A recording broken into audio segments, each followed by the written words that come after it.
Hello everyone, and thank you for joining us today for Layers of Relationship, the Jung-Kirsch Correspondence, presented by Dr. Thomas Kirsch.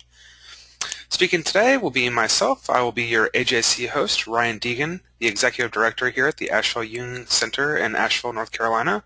Tom Kirsch is live from the C.G. Jung Institute of San Francisco, and we're very happy to be presenting with them again today. This will be our second event with them. Today is a webinar, and it is 4 hours long with high-quality audio and a stronger PowerPoint presentation than normal to back it up. You'll be able to ask questions from any computer using our interactive features. We have several people joining us in either the live or recorded format from several different countries, and we're scheduled to go for 4 hours, but may go an extra 30 minutes if discussion continues. Please make sure you've clicked on the correct audio tab. There are two choices. Either you will be listening through the telephone or your speaker on your computer, and please select the correct one. If you're going to be calling in on the telephone, after you click telephone on the right-hand side, it will give you a phone number to call in and a PIN number, and your microphones will be muted initially, so no worries about us hearing you. Please explore the features. There's a full screen mode. There's also Ask a Question, and we highly encourage asking questions as it makes everything a little more fun and interactive. Jung, live from Zurich with Murray Steen and Paul Brucci, and they will be going through some of the various images in the Red Book. This should be a very interesting piece. Also, our next webinar is in 4 weeks, Saturday, June 9th, live from the C.G. Jung Institute of San Francisco. It will be Approaching Infinity, Contemporary Analytic Work with a Spiritual Perspective. That will be from 12:30 p.m. to 4:30 p.m. Eastern Time with Mark Sullivan, and that should be another very interesting piece. I need to let you guys know that there is no commercial support. We have no commercial support for the presenters, topics, or programs, and there is no pharmaceutical industry support of any kind associated with us today. There will be an online survey after you view, so please, if you have a chance, go ahead and fill it out for us. Recording warning, we are taping today, so when asking a question, please let me know if you would like to remain anonymous. We will begin shortly, so thanks again to the C.G. Jung Institute of San Francisco, and this will start in just a moment, in about 10 seconds with Tom Singer introducing Dr. Tom Kirsch. So thank you everybody for joining us. Period of 30 or more years. And of course some parts of it are of greater interest to us now than other parts, and Dr. Kirsch will be sort of leading you through this actually seminal and very unique correspondence, but he's also going to be giving you a point of view about the development of the Jungian tradition in a way that nobody else in the world could do right now, I think, because among his many professional accomplishments, including being the president of our International Society for 3 terms and some 16 years, he's also become a fine historian of the Jungian analytic tradition, which in a way he knows both inside and outside, because it's also the history of his family as well as the history of the Jungian tradition. And so in his presentation, you're going to feel this movement back and forth between his talking about his father and his mother and Jung in a quite intimate way, and at the same time it's in the context of a larger developmental history. And the fact is, Dr. Kirsch is probably the only person that can speak from this perspective, and a lot of this originates with his history of the Jungian tradition. It's called the Jungians, and it's as good a social history of our tradition, and perhaps our only good social history of the development of the tradition. So we're very honored to have Dr. Kirsch here in person and live in cyberspace. Tom? And the way this is working now, Tom, is that this is a speakerphone, so if you want me to move this forward a bit, so you're just speaking right here. Yeah. Okay? So you can't move away from this too much or they'll lose you.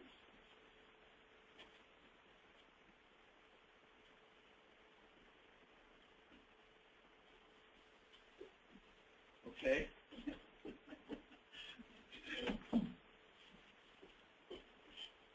Okay, thank you very much for that lovely introduction. Let's see how we're going to work this.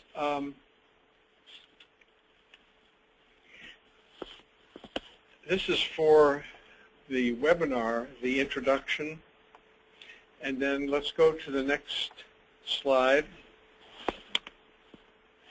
So that's how people, that's a fairly recent picture of me, I think 2008 maybe. And the next one is of Tom Singer, who you've just heard in his introduction. And Tom is the one who's organized these, the coordination between our San Francisco Jung Institute and Asheville. And so that makes,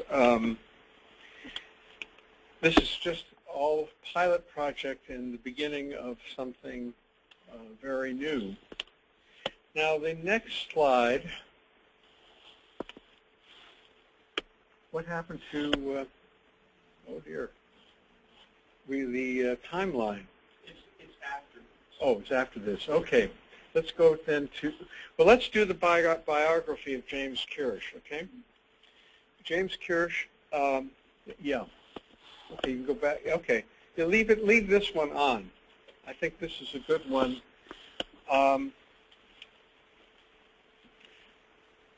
My son-in-law, John, did this.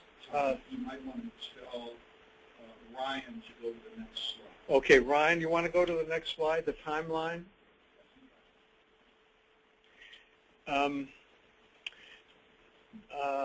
I thought at the time it was a little, oh, we don't need a timeline like this. But I found that I've used this timeline in 2 or 3 different settings, and everybody has really appreciated having the context, because we tend to forget when Jung was born. We tend to forget when he died. And I can put my father's time, even London are fine. So let me, I'm going to give you some biographical data about my father. He was born on July 21st, 1901 in Guatemala City, Guatemala. Now that might seem like a strange place for a Caucasian Jewish, German Jewish family. But I think if you think about San Francisco and many other cities, in the late 19th century, many Jewish business people, we can think of ones here in San Francisco, the Haas, Strauss, Levi Strauss family, many others that I can't think of, don't come immediately to my mind. But anyway, Jewish families came and set up businesses all over North and South America. And my father's father went to Guatemala City and started a button factory. And so that's where my father was born. There was one other child after my father. And in 1907, his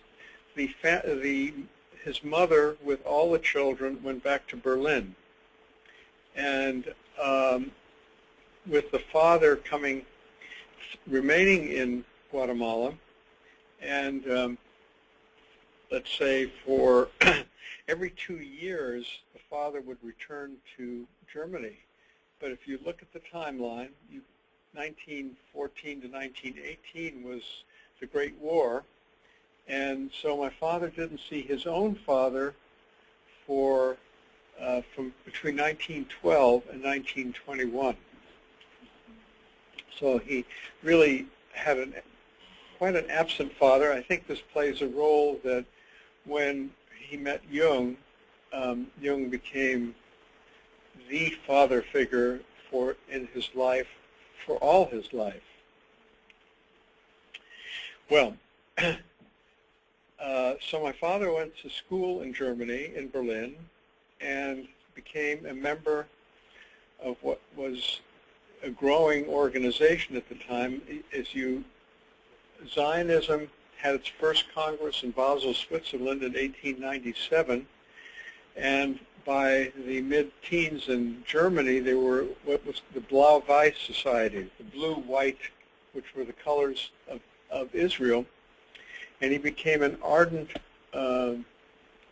follower of a Zionist, which was a very important. He had a religious experience as a teenager, which led him to Zionism. His family, although raised in a kosher Orthodox family, he found his family so materialistic and so non-spiritual that he was looking for something else. And that was actually a fairly common experience for German Jews at the time. Anyway, then after the war, he went to Heidelberg University, which was, at the time, considered one of the best universities in Germany. And he graduated in 1923 from the University of Heidelberg. He continued to be a member of the Blau-Weiß Society as a student in Heidelberg. And come on in. And actually developed two lifelong friends. Both of them were quite different than him. One was Erich Fromm, with whom he had a lifelong friendship, and Fromm, the psychoanalyst, and very much a culturalist in his psychoanalytic leanings, but he also wrote for Scientific American in 1962 when Jung's Memories, Dreams, and Reflections came out. He wrote a review of it and called Jung very opportunistic. My father just had a scathing letter back to Fromm about it, but Fromm continued to refer patients to my father through all this. Even though he was a Freudian psychoanalyst, my dad was identified with Jung. And there was a time, actually, that 1 month, Erich Fromm spoke in California in the 60s, and he spoke to 45,000 people. I mean, during that 1 month, he just went around. I mean, he was a very popular writer. His book, Escape from Freedom and The Art of Love, and The Sane Society, I mean, they were all bestsellers. So that was an interesting friendship. His other lifelong friend was a Professor Ernst Simon, who in the late 20s emigrated to Palestine and became a very prominent professor at the Hebrew University in Jerusalem, as well as becoming Martin Buber's main assistant. So I hope you've all heard about Martin Buber. So, and I got to know Ernst Simon pretty well, and he influenced me quite deeply. And when I was in my early 20s, he had a year sabbatical in Los Angeles, and I went through a very strongly Jewish phase of my life at that time, which did not last that long. But I did go to Albert Einstein Medical School in the beginning because of his influence. So anyway, that's so. Okay, my father starts a psychoanalysis in Berlin in the early 20s. After 2 years, he finds that it's not helping him. It's not what he wanted, and he sees a Jungian lay analyst. It's a Jewish woman who is converted to Catholicism, and her name is Toni Sussman, and he sees her for about 4 years, for about 300 hours. And I heard this from an old lady in Berlin who said that my father was a very well-known psychiatrist in Berlin and was highly sought after, and that you went, and if you needed psychological help, you went to see Kirsch. If you went to need eye problems, there was somebody else she mentioned. I can't remember the name. So anyway, in 1928, he decides to write to Jung and say that he wants to see him in analysis. And in 1929, in May and June, he spends 2 months in analysis. Jung agrees, and he goes to Zurich in 1929 and has 2 months of analysis. By this time, he's married. He has one child, and his wife is also interested in analysis. And then in 1930, my father is invited to speak at the Analytical Psychology Club. I hope all of you know what an Analytical Psychology Club is. It's what Jung formed in 1916 when for analysants, for them to both socialize with each other. So all the very few people who were in analysis in 1916 could talk to each other, and they didn't feel so isolated. And it also developed a library of books so that you could follow up your images in your dreams and amplify them. So that the best libraries were these Jung clubs all over which developed them. I mean, they didn't develop rapidly. There was one in London developed in 1922, and then New York 1936, and here in 1940. And I guess all that material is in my book. Make a little, it's 10 years old now, but it's still pretty relevant to what's gone on. Then what was interesting is that my father gave the lecture, and it was dream symbolism among his Jewish patients. And already in those dreams, the image of the brown, the brown shirt Nazis were very prominent in various Jewish patients, not only women, dreams. Now, this lecture was so popular that it was repeated the second time in Zurich. Jung and his wife and Tony Wolff attended both lectures. Now, I find it interesting that my dad was in analysis for 2 months, and already the next year he was being asked to give a lecture, at the Jung Club in Zurich. That certainly would not happen today. We make them go through a lot more before they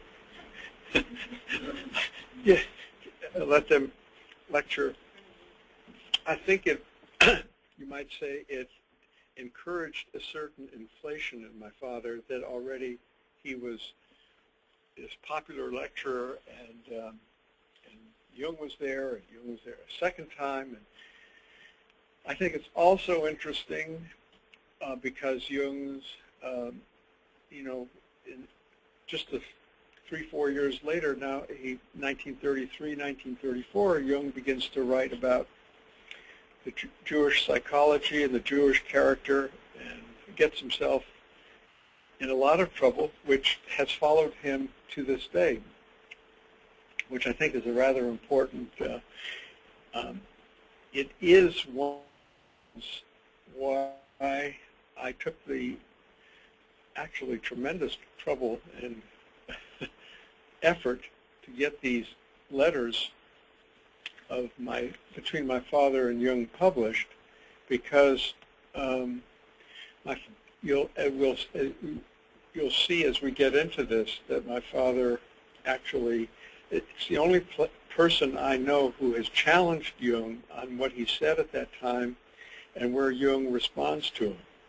And it's the kind of thing that I think many people over the years have wanted to know where Jung really stood. And I think when we read those later, you'll see how complicated that is. It's not entirely clear. But it was clear for my father, and I've thought about that, and I understand that much better now. Okay, so Hitler comes into power, 1933, and I have to say this is the best decision my father ever made, is that he immediately applies to emigrate. And he tells his patients they all should leave. So Jung actually thinks my father is sort of stupid for leaving, because Jung thinks these people in power will be out in 6 months. You know, they didn't ever get the one election that Hitler had was that he got 30% of the vote. He never got 50%. So anyway, my mother. Now I have to tell you about my mother because she comes into the picture right here. She was born in Berlin, and her father and her grandfather and her brother, they were all dentists. They come from a highly professional family with, they knew they were Jewish, but they non-practicing in any way. They were Germans first. My uncle, who I knew very well, got the Iron Cross for his efforts in World War I. He was a soldier on the German side. I think it helped him to get out in 1936, the fact that he'd gotten an Iron Cross in World War I.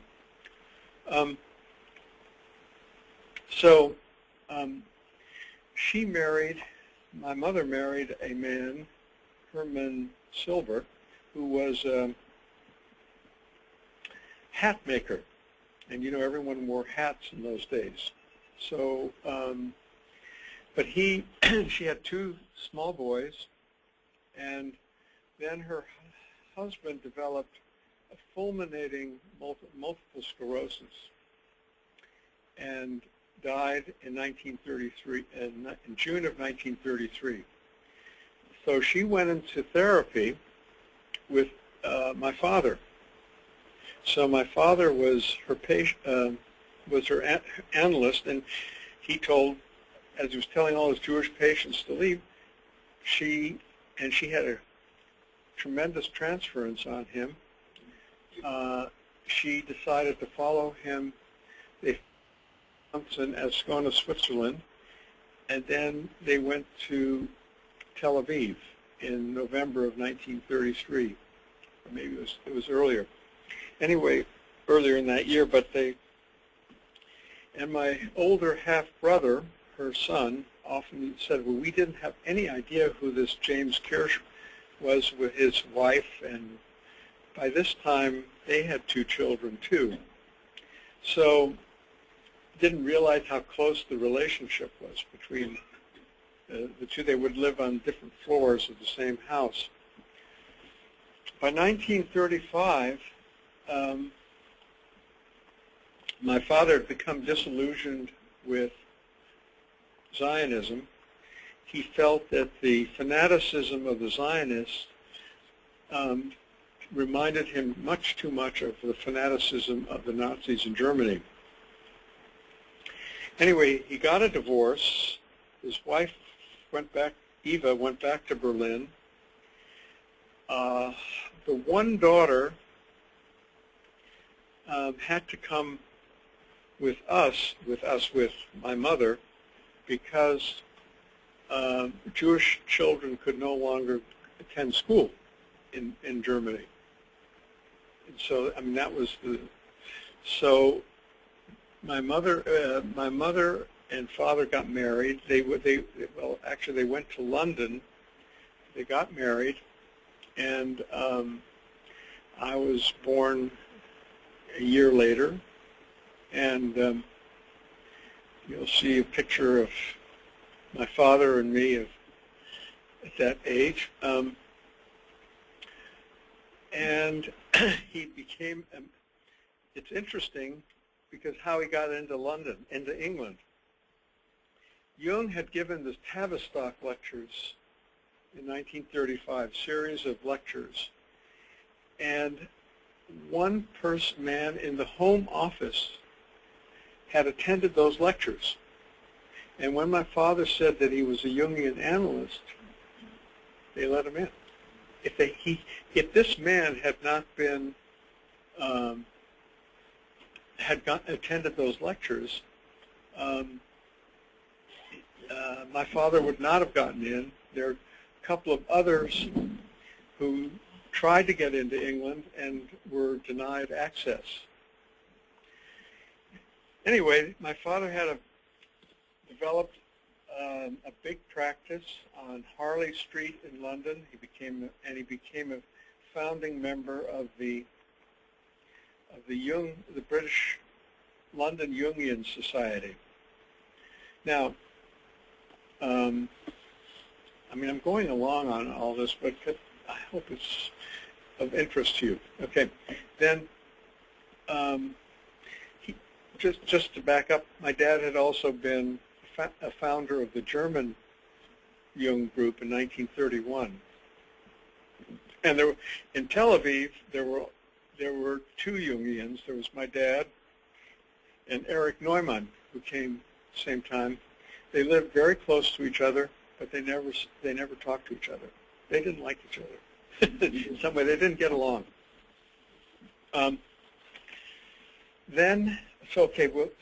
So we're in London, and my dad develops a big practice, and we have this crazy family now of my half-sister, my two half-brothers. The one other half-brother stayed with his mother in Germany. And in 1938, my dad gets both of them out of Berlin, and she moves to Wales and becomes a physiotherapist and a psychotherapist, and dies when she's 99 years old. I mean, I never met her. I may have met her, but I was too young. Anyway, so then comes the beginning of World War II, and my dad thinks that the same thing is going to happen to the Britain that has happened all across Western Europe. So my dad has two uncles, of all places, here in San Francisco, who signed an affidavit for the family to leave. And in October of 1940, just at the height of the Battle of Britain, where we take a boat from Liverpool across the North Atlantic. Now, I didn't know at the time, although I did know on one level, because that 10-day trip took us many days, much of the time we were up next to the lifeboats, because we were continually attacked by U-boats. And I have just read a book in the last 3 months which says that 352,000 tons of ships were sunk during October of 19. It was the time of the happy days of the U-boats. I didn't know that. I mean, but we had a convoy which protected us. And actually, 2 months later, that boat was sunk on another trip across. So we arrive in Ellis Island, and I'm 4 years old, and they lost our papers, and so at that time, Ellis Island treated all people coming in as prisoners. Now, I got interviewed by a New York newspaper reporter who asked me how I liked Ellis Island. And I said, I like this hotel very much. Which turned out that my father's best friend, Werner Engel, who had come several months before, saw that newspaper lying on the floor of the subway. And as a result, that's how he knew we'd made it across. And he was there to help us then get out of Ellis Island and get into New York. Now, my father wanted to, I'm checking on time, wanted to settle in New York, but there was already a Jungian society there, and it was run by basically three women that I'm sure many of you have heard of: Esther Harding, Eleanor Bertine, and Christine Mann. And for whatever reasons, they did not welcome my father. I don't know quite why. So that ended up with my father taking the train out to San Francisco to see his two uncles who had signed for him. And on the way back, he stopped off in Los Angeles. And he saw this, I can only imagine that the city reminded him of both his Guatemala upbringing and also having lived in Tel Aviv. You know, the ocean, the desert, the beaches, and also a lot of emigres had settled in Los Angeles. So he brought us all out to November of 1940. I'll read you a letter from Jung to my mother around that. And from November 1940 to my dad lived there till 1989. And my parents started the Jung group, kind of a reading group, and then an analytical psychology club. But this is an important point. My father had this prestigious MD from Heidelberg, which he used in Germany, which he used in Palestine, and which he used in London. He came to California, and none of this mattered. It didn't count. And so what he did, but he was in a group with psychoanalysts, the emigre psychoanalysts. I don't know, God, I'm blocking on his name. Oh, Otto Fenichel. Does that name ring a bell? Well, they were in a group at the Cedars-Sinai Hospital. Fenichel was in a similar position, and Fenichel had a heart attack and died while he was doing his internship. What was required was that you have an American internship. And when Fenichel died, my dad decided, I'm not doing this. So go and get an MD. He passed the New York state licensure, but he never could use it because he never would do that internship. So he was very marginalized in Los Angeles from the psychotherapeutic, psychoanalytic community. And that continued for the rest of his life. So he has this, so coming to the United States makes a big break in his professional persona. And I think that's a very important part of the story. And, you know, right after the war, all the stuff comes out about the Holocaust, and Jung supposedly being anti-Semitic, and this comes out, and my dad gets a lot of criticism from the psychoanalytic community for being both Jewish and supporting Jung. Now, how can you, as a Jew, support Jung? Well, believe me, I've had that experience in my professional life for 40 years, where people will just can't understand that. How can I be a Jungian and be Jewish at the same time? So anyway, my dad offers to help Jung trying to resurrect Jung's professional identity. This goes into the American Journal of Psychiatry. There's a huge thing in 1949 when Ezra Pound gets the prize for literature. And Bollingen was now had come into existence, named after Jung's tower, and was going to publish.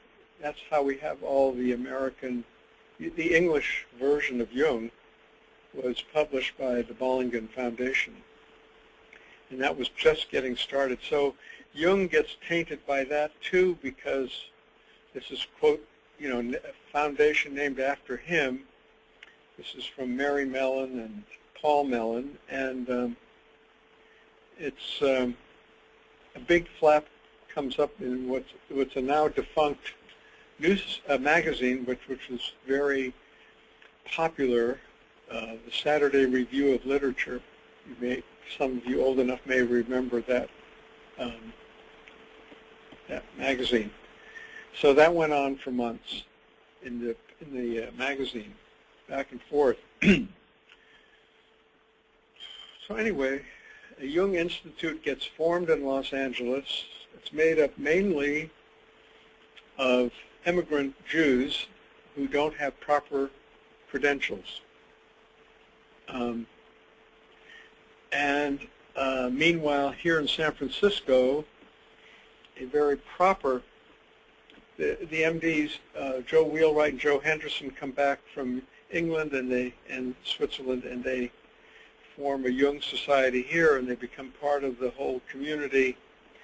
And I'll read you some of the correspondence, because my parents knew the Wheelwrights and the Hendersons, both in Zurich,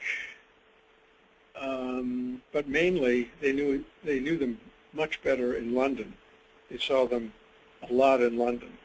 They weren't particularly close friends, but there were a lot of professional things. You see, Henderson and Wheelwright were medical students, and here was my dad already 10 years in practice as a Jungian analyst. And so when he comes here, all that reverses. They're all about the same age.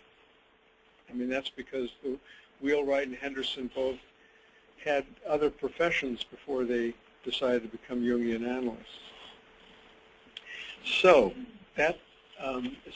my mother dies of pancreatic cancer in 1978, and my father remarried his new secretary, who's 40 years younger than him, which of course does not please the family. That happened 6 months later. That doesn't really work out too well. They get divorced, he eventually, in 1989, by then his knees are terrible, his hearing is impossible, his vision is gone, and his mind is clear as a bell. And he gets sick with pneumonia. And he decides really graciously to die. He says the quality of life is so bad at this point. His doctor is begging him to stay alive and, take the medication. He has so many more books to write, blah, blah, blah, blah. My dad said, no, that's it. And so March 17th, 1989, he dies. So that's kind of the story. I mean, if there are any questions, I'd be happy to take them right now. Otherwise, I'll go on. Yes? How old were you when he died? Let's see. Oh, how old was I when he died? Let's see, it was 1989. I was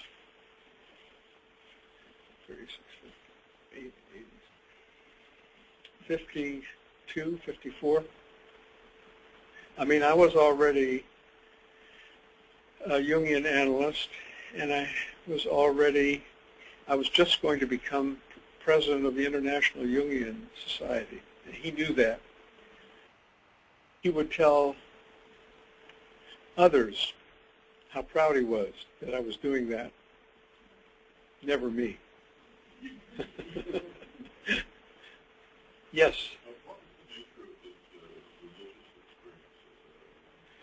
I don't know. What was the nature of his religious experience as a teenager?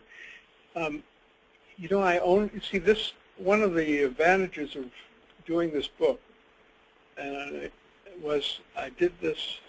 I found a wonderful editor, Ann Lammers, who is such a good scholar and such a good and so thorough. What she did is she found an article where my father discussed his having a religious experience, and I didn't know about that. And so he doesn't describe it in any great detail, but just says that he had a religious experience as a teenager, which drew him to Zionism. And I'd always thought that the Zionism interest had come at the University of Heidelberg. So that was a shock, or kind of something new for both of us to know. I'm sorry I can't give you more detail on what the nature of it. Any more? Yes. Your mother was a child patient? Yes. How long? The question is, was my mother my father's patient? Yes. For how long? I don't know exactly. And this is my guess, is that she continued as his patient after a sexual relationship had begun. That's my guess. I don't know it. I never asked either of them. I think before I was I only got focused on this material long after they both had died, probably for good reason. Tom. I think you should point out that the mores of the early psychoanalytic and Jungian tradition was substantially different than it is today. Right. The question that Tom Singer raises, or the comment he makes, is that the mores of what happened between patient and analyst was much different in those days than it is today. That's true. There's a psychoanalytic historian named Ernst Falsader, who 20 years ago made a map of all the analytic connections, mainly psychoanalytic, and it's like a streetcar map. And then he has a red line where where there was sex involved. Okay, and there are a lot of them. And for instance, with my, I can mention one that my father knew firsthand. is that Erich Fromm, when he was in Heidelberg as a young man, was in analysis with Frieda from Reichmann. And that turned into a sexual relationship. It turned into one of Fromm's many marriages. So, I mean, this was, unfortunately, this is one of the shadows of early people who didn't really understand transference and countertransference the way we do today. And, I mean, a lot of the early followers, the greats of psychoanalysis and Jungian analysis, would not be practicing under today's conditions.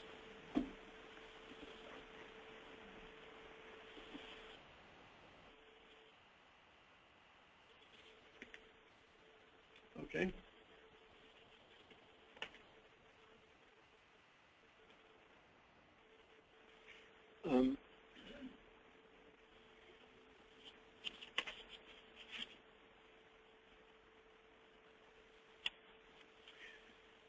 How I decided to publish the letters occurred when a woman psychotherapist, sandplay therapist, originally from Berkeley, Sasha Rosen, she was now practicing in Kent, England, as a sandplay therapist, but she was doing research on a woman child psychiatrist of the 1930s in England named Margaret Lowenfeld.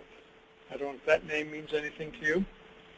She's really the founder of the world game, which Dora Kolff went to study with her and developed the sandplay technique for the Jungian community. But while she was in Zurich at the Jung archive, she came upon the whole correspondence between my father and Jung. I didn't know that that existed. This was in 2002. And I knew I had 44 letters from Jung to my father. And some of those had been published already in the collected letters and in a Los Angeles journal called Psych Perspective. So I thought to myself, when my father died and I inherited these letters, I just stuck them away in a safety deposit box at the bank and said, I don't have to do anything. You know, that's it. I live my life and I don't have to go back. So she calls me up. She's in Berkeley. We get together. She says, you know, I've seen all your father's letters to Jung. They're all neatly copied there. Because Jung, after about 1929, decided to have all his letters, his secretary, back of them. Because Jung himself, I mean, this is, you know, it's the equivalent of email today, I guess, in some way, but letter writing was a real art, and he actually wrote 20,000 letters. And at this point, there are 1,600 that are published. And they're published, I mean, the most important are the Jung, I mean, they're all important. The Jung-Freud was the first letters, then the collected letters, 2 volumes of letters. But you only get Jung's letters to his respondents. You don't get the respondents, you know, where he came, what Jung was responding to. Then there's Jung Pauli, the physicist, and then there's Anne Lammers. One of the reasons I asked Anne Lammers to be the editor is she edited the Jung-Victor White, which is about their relationship, which is, it's more narrowly focused on Jung and more focused on Catholicism and the meaning of Catholicism. So this is actually the first correspondence by one of Jung's first generation analyst, who became an analyst and a founder of a Jungian group. Yeah. Excuse me for interrupting you, Tom. No, go ahead. There's several slides that you might want to show first. Oh, about my dad? Yes. Yeah, let me do that. To give people a picture of Yeah. you and your dad, and then the evolution of Yeah. Okay. Yeah, go ahead. Next slide. And you might tell Lynn or Ryan that we're moving the slides now, too. Okay. Ryan, we're moving to slides now. The first one is of my dad and me. In 1937, this is in London, and I must say I'm not looking too happy in that slide. But that's okay. I probably wasn't. Next slide. This is a slide of 1968. That's my father when he's 67 years old, and that's my son David when he's 3 years old. So it's the father, grandfather, and so that's in the beginning of the book, and so I want to give you the other end, okay? Now, the next slide. This is my picture of my father. Tom Singer calls this a mug shot. It's on the front cover of the book, of the Correspondence.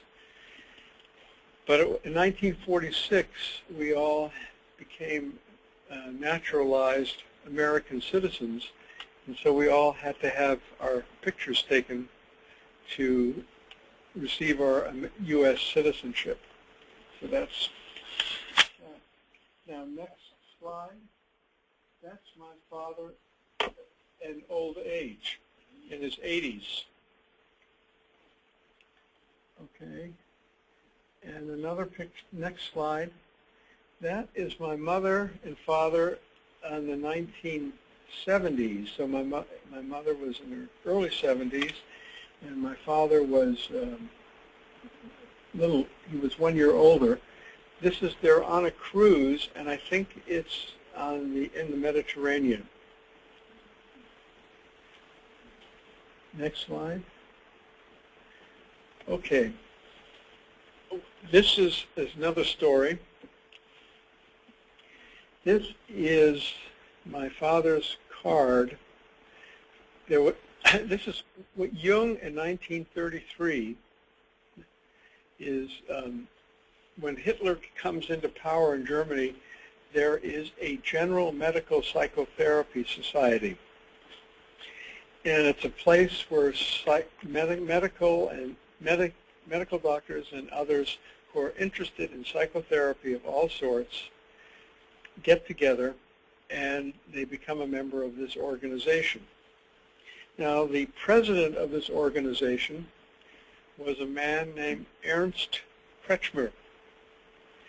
He is wrongly thought to be of Jewish origin, and that's why, because he resigned for political reasons, because they were kicking out all the Jews.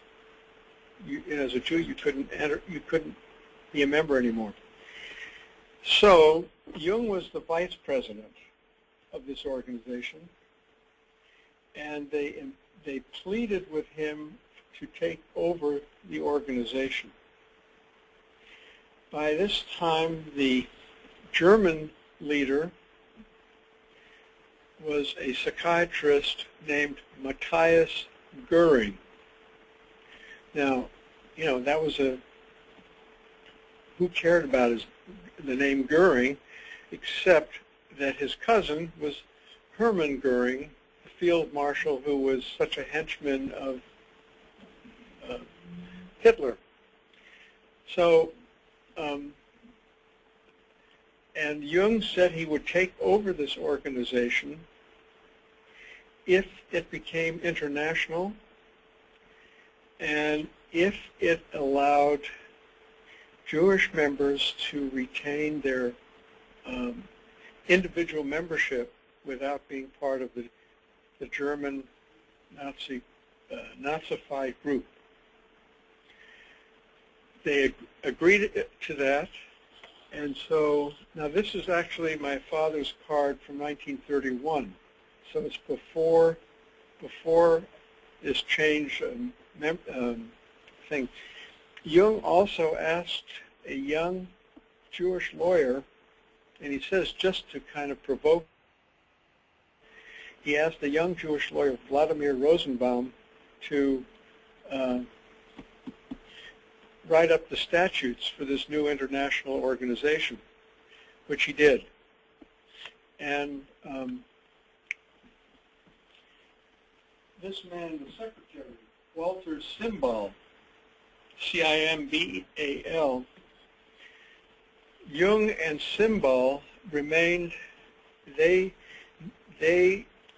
tried as hard as they could to keep the international society going and to permit Jews to be part of it.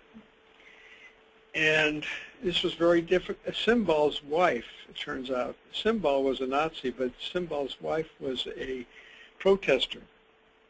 And so actually Simbal got kicked out, and he got sent to Silesia during the war, and only after the war did he resumed his practice in Hamburg. But what's interesting is that Jung continued after the war with his correspondence with Simbal, because they had really worked undercover together as much as they could. Obviously, they had to do a lot of accommodation to the Nazis, but they were able to survive and do some things. For instance, does the name Alfred Rosenberg mean anything to you? He was the Nazi ideologue, philosopher, who wrote a book on the myth, I can't remember what it's called, the myth of Zion. It's a hugely anti-Semitic book. And it's Alfred Rosenberg is now a major character in Irving Yalom's latest novel, Spinoza's Trouble. And those of you who like to read Yalom will find that. Anyway, Goering wanted that book reviewed by Jung in this journal for the society, and Jung absolutely refused to have anything to do with it. I mean, it's just such an anti-Semitic treatise. Anyway, that's my dad's card, which he kept all his life, which is interesting, of being a member of that organization. Okay, Ryan, next slide. Okay, we're back to the timeline. I hope it gives you some sense of what we're doing, of where these things take place in history. Can't remember the next slide. I should. This is the evolution, beginning of the book. Yeah. Okay. So let's go to the next slide. Okay. So I've already started with the evolution. This Sasha Rosen, and it took me 9 months to get the letters from the Zurich archive, which was amazing. But once I had those letters, and then I had the 44 letters from Jung to my dad, I read, well, first of all, they were all in German, so I had to have them translated. And I have a wonderful translator who's been my secretary for, for 32 years. She's done work for me. She's a Zurich-born Swiss who landed here probably in the mid-50s, 60s. And she speaks English, German, French, and Italian. Well, certainly when she came, equally well. She helped me with my book on the Jungians a lot. And so we got her as I got her as a translator because I wanted to see what's in these letters. My German is, I could have read it.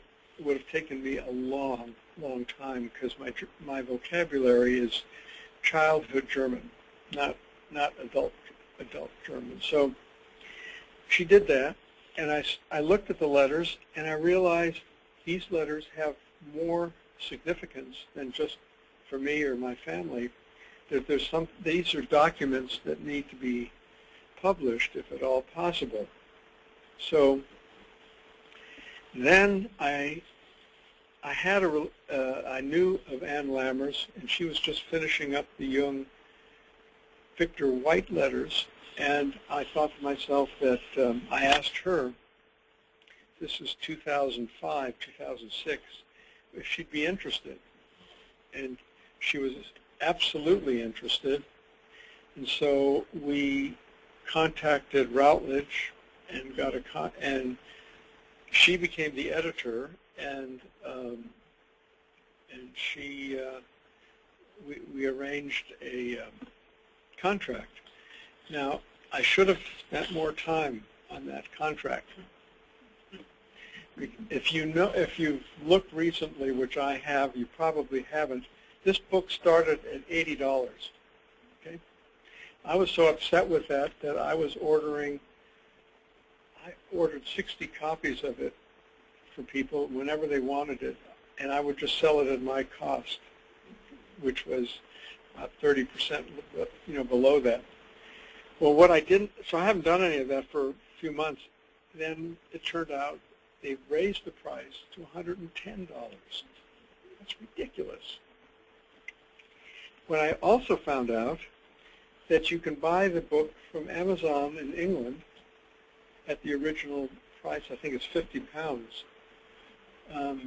which is, roughly $80. So, and the shipping is not that much. So I've been sending people there rather than buying the books here. We were supposed to have a paperback, and that's not happening, and that won't happen for probably. So, it makes the price of the book rather prohibitive, and I'm sorry about that.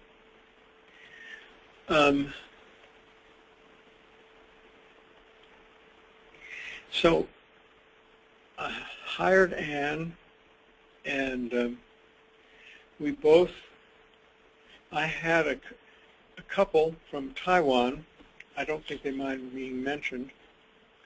They were very interested in Jung, and we had a luncheon in Palo Alto, and they asked me what I was doing. So I said, I'm working on my dad's correspondence with Jung. And we said, well, how much money do you need? I said, I can't remember what figure I put out, but the next thing I knew, we had a very sizable donation from them, which was wonderful.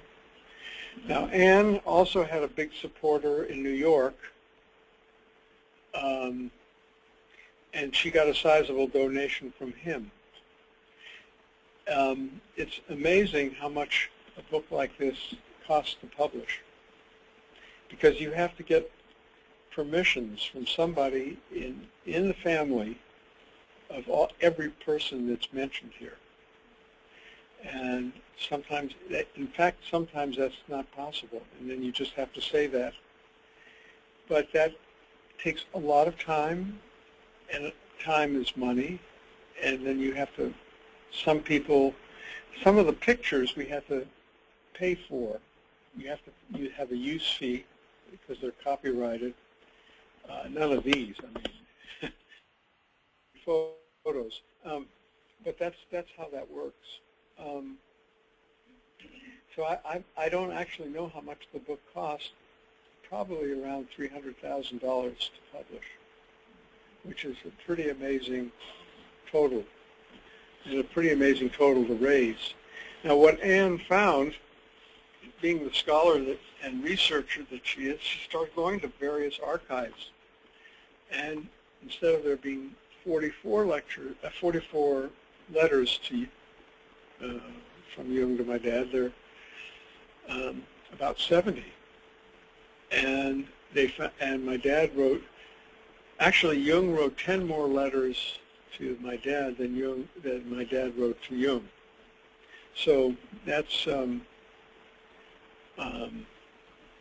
there are about 150 letters. So it's a sizable correspondence, and in a very difficult time when you think of that there are no letters between 1941 and 1945.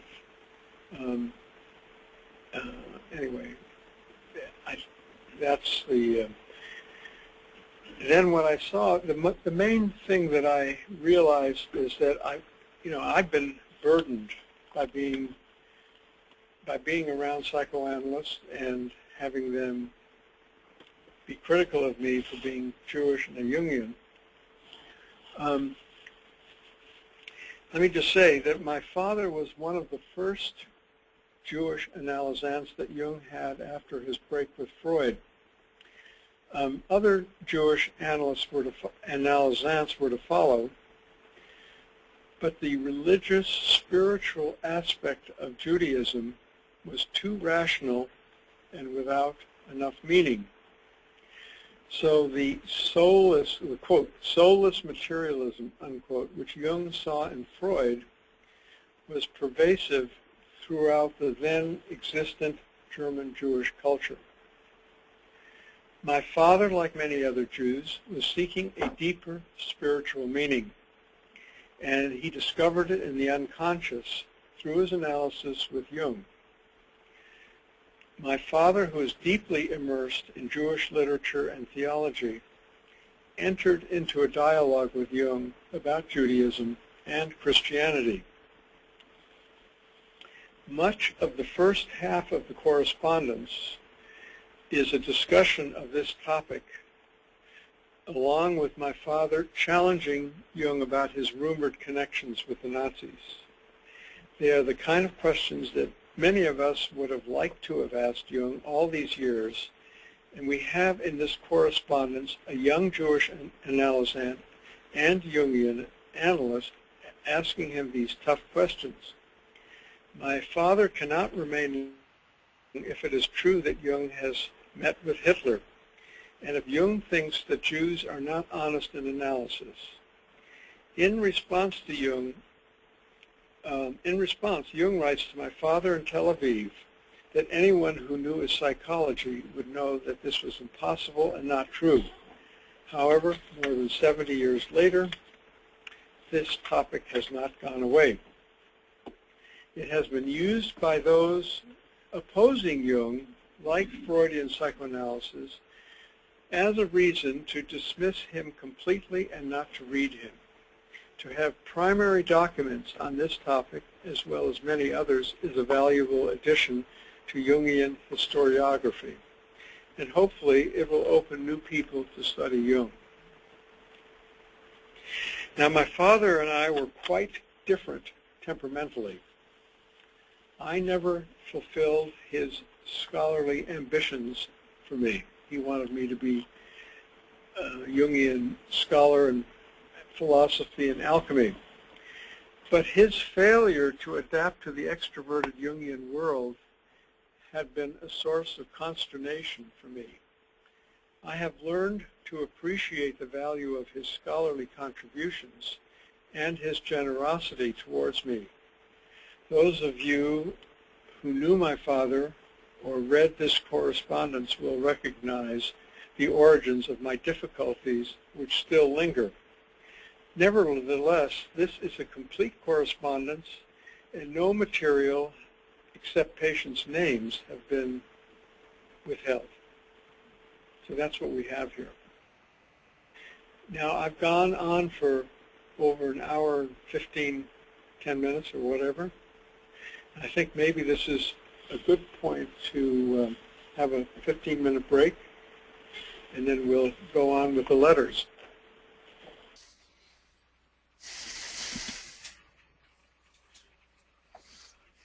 Are we ready to start again? Brian, are you ready? I'm ready on my end. Okay, well then we'll start. I'm going to sit down if you don't mind, because it's a long. I'm going to start with the most difficult. Well, that depends on your perspective, but on one of the more difficult parts, the part that got me going and why I wanted to publish the letters. And I think also I would just make one more comment, is that, really, because I think my father's foresight about the effect of Hitler on the world, I mean, it was probably one of the most profound and correct insights that he had in his whole life. I mean, he had a lot of problem areas, especially around women, but he was dead on with this. Now, I'm going to start with a letter from 1934, and there'll be a couple of times I'm going to go back to earlier letters. This was written from Tel Aviv to Jung in 1934. And it starts with my father saying, "For many months I've avoided writing you in detail. As much as I enjoyed your letter and as much as I know on deeper levels there's no misunderstanding of any sort, I also know that on the superficial level I have to be completely detached from you. All this makes your attitude towards me, especially as I experienced you in Ascona, incomprehensible. It would have been very good if we'd had a discussion, but perhaps even better if we'd had a chance to, after I've had a chance to read several of your publications." Now, Jung started or became the focal point of a conference that began in Ascona, Switzerland, which is in the southern Italian part of Switzerland, Ticino, called Eranos. Does that name ring a bell? And my father and my mother separately, God knows how, I mean, whatever, they were all at that first Eranos conference, and they spent and actually both my parents spent close to 2 months there. And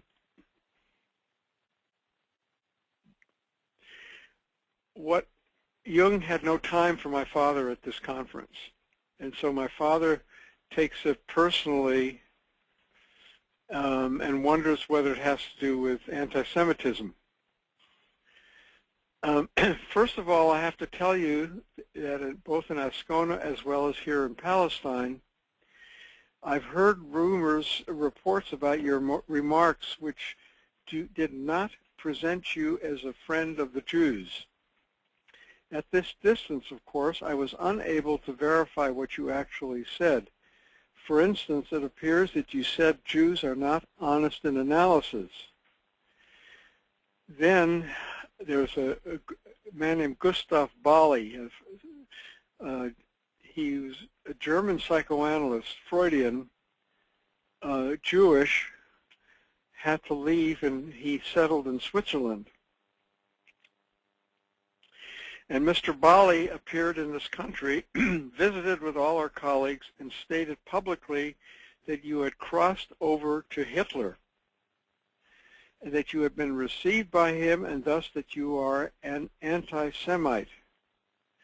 His essay in the Zürcher Zeitung was read by a great many people. The result was that your books, which had been displayed in many bookstores, disappeared from the shop windows, and your name was placed on the boycott list. Your detailed reply was not read. This general feeling against you was, of course, fabulously exploited by the Freudians in an effort to silence you totally, at least here. Then he goes on to say that the the psychotherapy, the field of psychotherapy in Palestine is difficult. The fact is that Freud is also rejected here. Adler students generally have not made any headway because of their shallowness. If you are also silenced, what then? For instance, Freud had personally proposed a student for the position of lecturer at the Hebrew University in Jerusalem.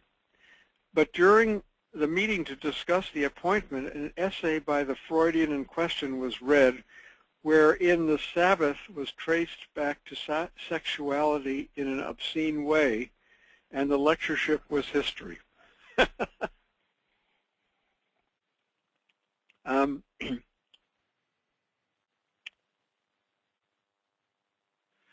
Well, doctor, the rumors about your being anti-Semitic do not appear to be dying down.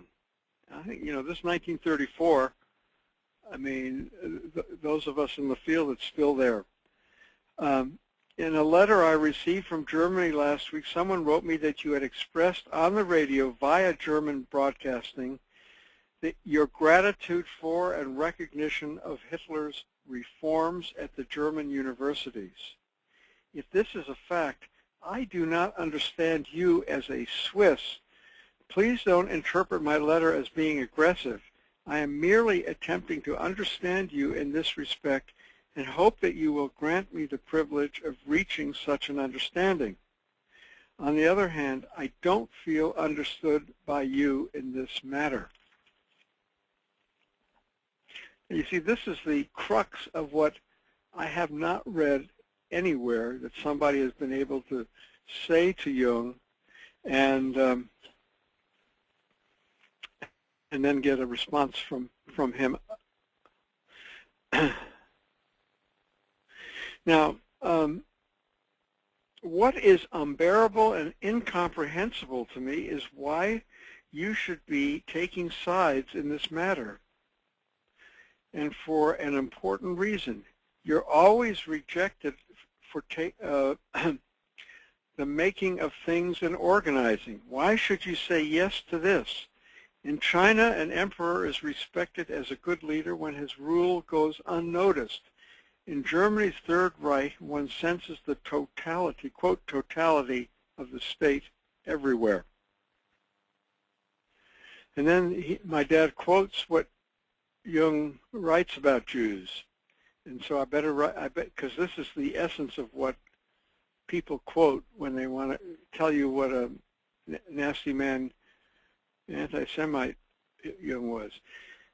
The Jew, as far as one can see, will never create less his own forms of culture, because all his instincts and talents presuppose a more or less civilized host people for their development. Unquote. My father's response is to say, I am dumbfounded to hear an anticipation from you, but even the premises to this prejudice seem incorrect to me. What you are writing certainly is true for the Galut Jew. It seems to me that you received your image of the Jew essentially from Freud, who of course is an excellent example of this Galut psychology. This Galut psychology was rejected by a few Jews at first, but by many today, and in a not too distant future, perhaps it will be rejected by all. Now let me explain the word Galut, because you probably not have heard of that word. Galut means a Jew in exile. And for my father, the prime example of that is Freud, who was an exiled Jew and who represents, quote, soulless materialism, unquote. And this is an important line here because as far as, and then this idea that the Jews are dependent on a host culture. Now this has gotten translated into that the Jews are parasitic, and that is a very different word from host. And in fact, there's even the movie A Dangerous Method, which you have seen, a review in the Manchester Guardian referring to Jung and Judaism referred to Jung as believing that the Jews were a parasitic culture. Now it takes two. I'm grateful to my colleague John Beebe, who researched this term, host and parasite. And Jung never uses the word parasite. So that's Nazi language, and it's very close, but it's different, and it's important to make that distinction, because Jews themselves. There was an article in 1928 that was very well known in Germany, talking about a Jew writing this about the Jews needing a host culture, and we don't know whether that's meant negatively. Jung, I think, does not mean it negatively, and I think of our own in the United States when we think of Jews who've written about America, or Irving Berlin, or Leonard Bernstein, or Aaron Copland. I mean, they're Jewish people who write about America, about the United States, and using. It's a very touchy subject, okay?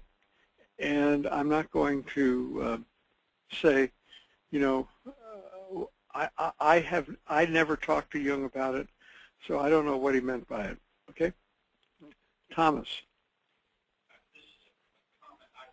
At best, it's sloppy language. Host and parasite, at least for anybody who's studied bacteriology, typology, the association is easily made. Okay. That's the association. Yeah. Do I need to repeat? Yeah. Tom Singer has said that the association between parasitic and host culture, the two are very close together, and anyone who's studied virology or bacteriology knows that it's not that easy to make that difference, to differentiate that. So, yes, Elizabeth. In English, you wouldn't automatically make that, but I'm wondering in German, do they parasite? No, they don't. I don't know if they come from the question is, in German, does host and parasite come from the same derivative? I don't know, but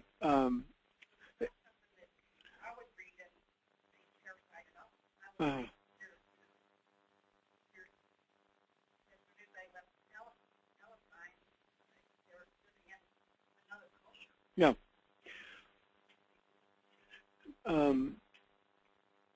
Yes, way in the back.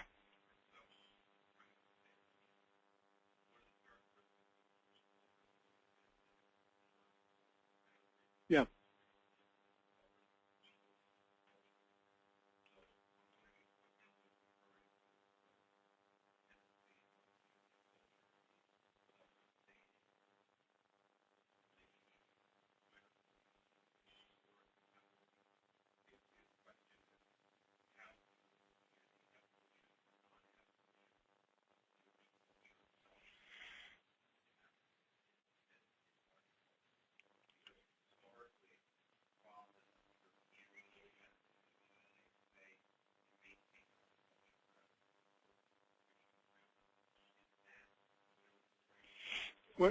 The question is, what is Jung trying to say about Jewish culture? The fact that they've sustained themselves in Europe over many, many centuries, in spite of a lot of anti-Semitism in every country of Europe,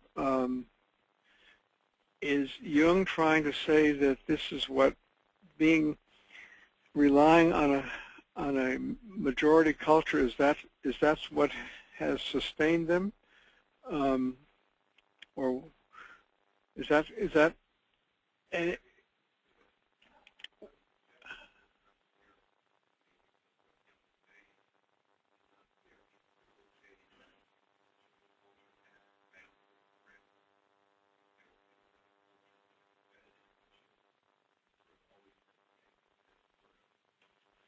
I see. Well, that is an interesting question.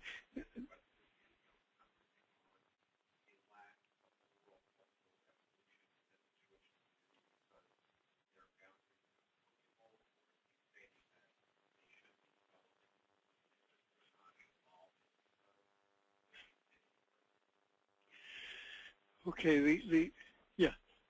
Because we're doing the webinar, those are excellent comments. I think somebody has a real comment that needs spelling out a little bit. Should come up here so that we can put you on this mic thing. I don't want to cut that kind of good comment off, but we leave people webinar out. I don't know if that's good. Yeah, what the question is the Jewish culture, and especially in Europe for many centuries, there was a boundary around the Jewish culture wherever they were, whether they were in Spain, Amsterdam, Poland, Germany, wherever they were in Switzerland, they were separated from the majority culture. And in a sense, you might say that the Jewish culture, well, is there a question that the Jewish culture didn't develop because it lacked influence from the majority culture? Am I getting that? Yeah. So the question, I think, both questions seems to be that you don't see this development of Jewish culture as necessary, because you can also look at a culture as something that the way it is. Uh-huh.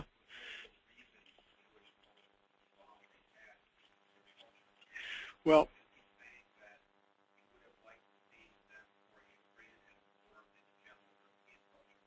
no. He's not saying that Jews should have, he is not saying that Jews should have integrated more into European culture. He says that the Jewish culture is much older and more established, and that the Aryan culture is newer and in that sense has a greater potential, which is what got him into major difficulties. And I mean, I can tell you now that when my father in 1947 went back for the first time to see Jung after World War II, the first thing that Jung did was made a big apology for some of the statements that he'd written in 1933 and 1934. Yeah. I think it would be good to look at what Jung said to your father in 1934. 46. Uh-huh. Well, we'll go back to what he says. Well, that's my intuitive nature. You see,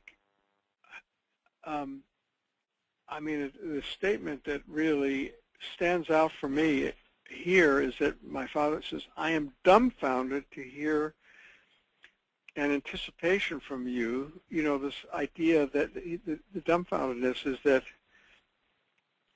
the instincts and talents presuppose a more or less civilized host people for their development. Now, the history in Switzerland is that specifically that until the late 19th century, Jews lived outside all the major cities. They could only come in during the day, but they had to leave and go outside the city. So we don't know whether Jung met any Jews. It's highly unlikely that he met any Jews until he attended the University of Basel in 1900 because the Swiss universities were very liberal in terms of admitting both Jews and women. And those of you who saw the movie The Most Dangerous Method will realize that's why Sabina Spielrein came to Switzerland, because it was a country where both as a woman and as a Jew she could be a student. So yes, Elizabeth. Did Jung use the word Aryan? Yes, Jung uses, the question is, does Jung use the word Aryan? Yes, he uses the word Aryan. Yeah, he does use the word Aryan. Very,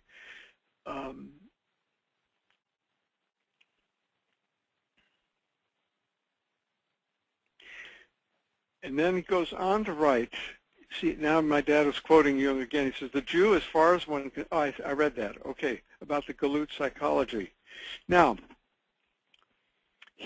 my father says, here in Palestine, and Palestine is already the intellectual center of the Jew, we are living as people, resident, and earthbound, and self-reliant, and not in the middle of another culture. I wish you could see some of these new types of Jews. However, all of this return to the homeland is only the presupposition for something much more important.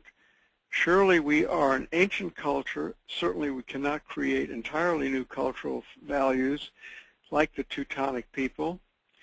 Our tensions are differently determined.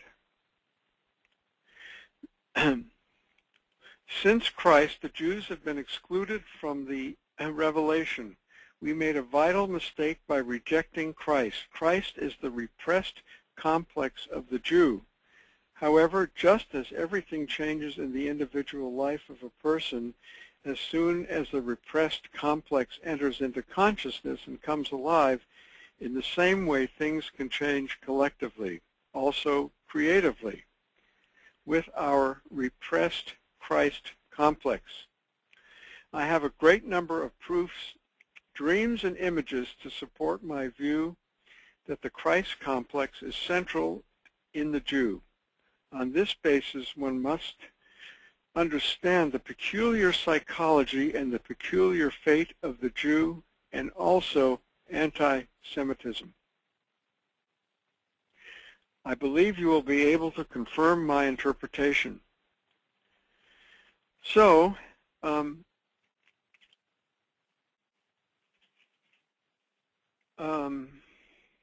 lost my train of thought. He closes this letter by saying, would it not be useful if you published a detailed essay about the Jews here, and I could arrange for a good Hebrew translation to appear in an excellent publication? Please excuse this somewhat confused letter, but it was written from my heart. Could you answer me in detail?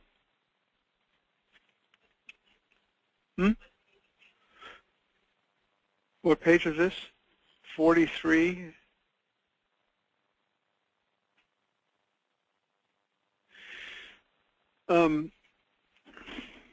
Now here comes Jung's response,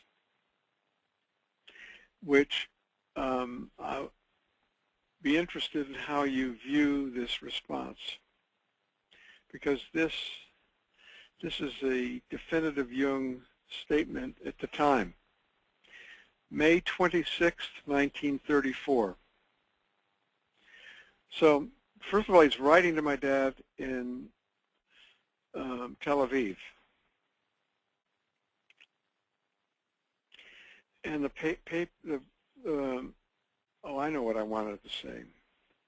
The repressed Christ complex. The repressed Christ complex doesn't mean that one becomes a Jew for Jesus. What it means is that what both my father and especially Jung are saying, and it actually bothers quite a few Jews that Jung said this, is the symbol of Christ needs to be integrated. The symbol of Christ needs to be integrated in the Jewish psyche. And the rejection by the Jews of that complex increases their suffering. So that's an important part. Part of being martyrs, persecuted, like Yeah, Christ, is that the way? yeah. Is it part of being martyrs? And Being said, sadly martyred by whatever country they're in, and Christ was martyred, is that like the way it's acted out? well, that's the question is Christ is the Jews are martyred in every country they're in. Is that part of acting out the Jesus complex? That's one interpretation, but I think it's understanding. I mean, Jung writes in Ion about Christ as a symbol and as a symbol of the self. So it's a big subject, and I don't think it means any one aspect of Christ, but it means that somewhere, rather than denying Christ, that somewhere accepting him. In the back.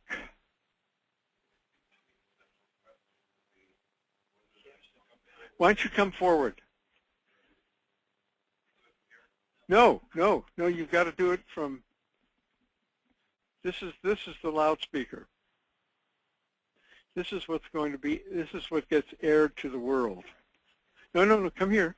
You got to get closer. I wouldn't say anything if I knew it.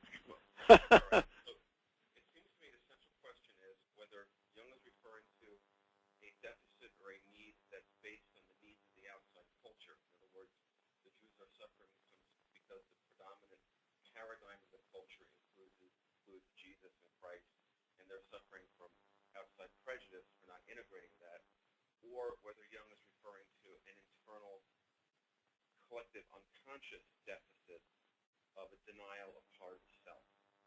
So is it the fact that the Christ symbol is not being integrated because it's needed to lessen cultural prejudice, or is he saying that Christ is real and is a deficit on part of the Jewish culture for not integrating that into the psyche?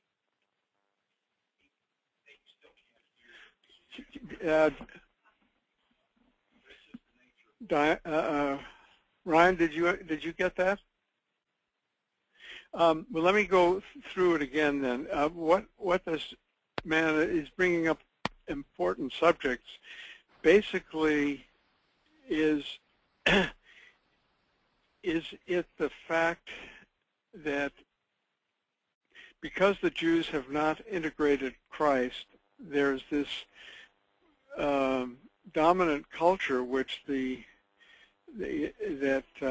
Jews are excluded from externally, and just do and basically it's not basically that has to go both ways. It doesn't go just from the Jews have to integrate Christ, and the Christians in some way have to integrate Jews. Now, I mean, that's on the collective level, but it's, I mean, they're talking about it here much more in an inner psychological sense about that one has to integrate Christ as a part of one's own inner development, and I think that's the way I would answer that. But of course, it's never one or the other. And I mean, this is one of the controversial aspects of this correspondence, because a lot of Jews don't like what Jung says here. Okay. Yes.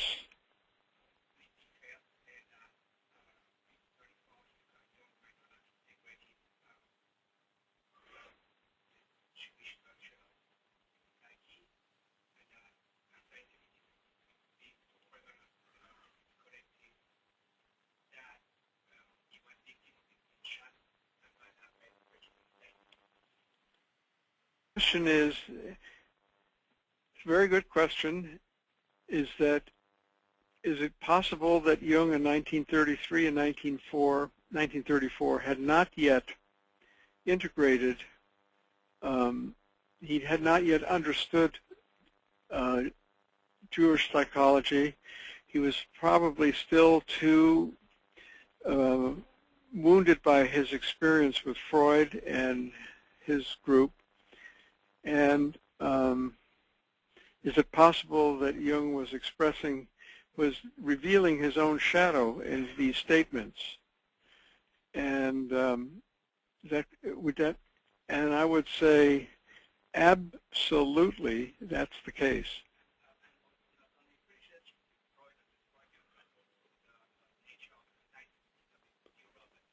Yeah.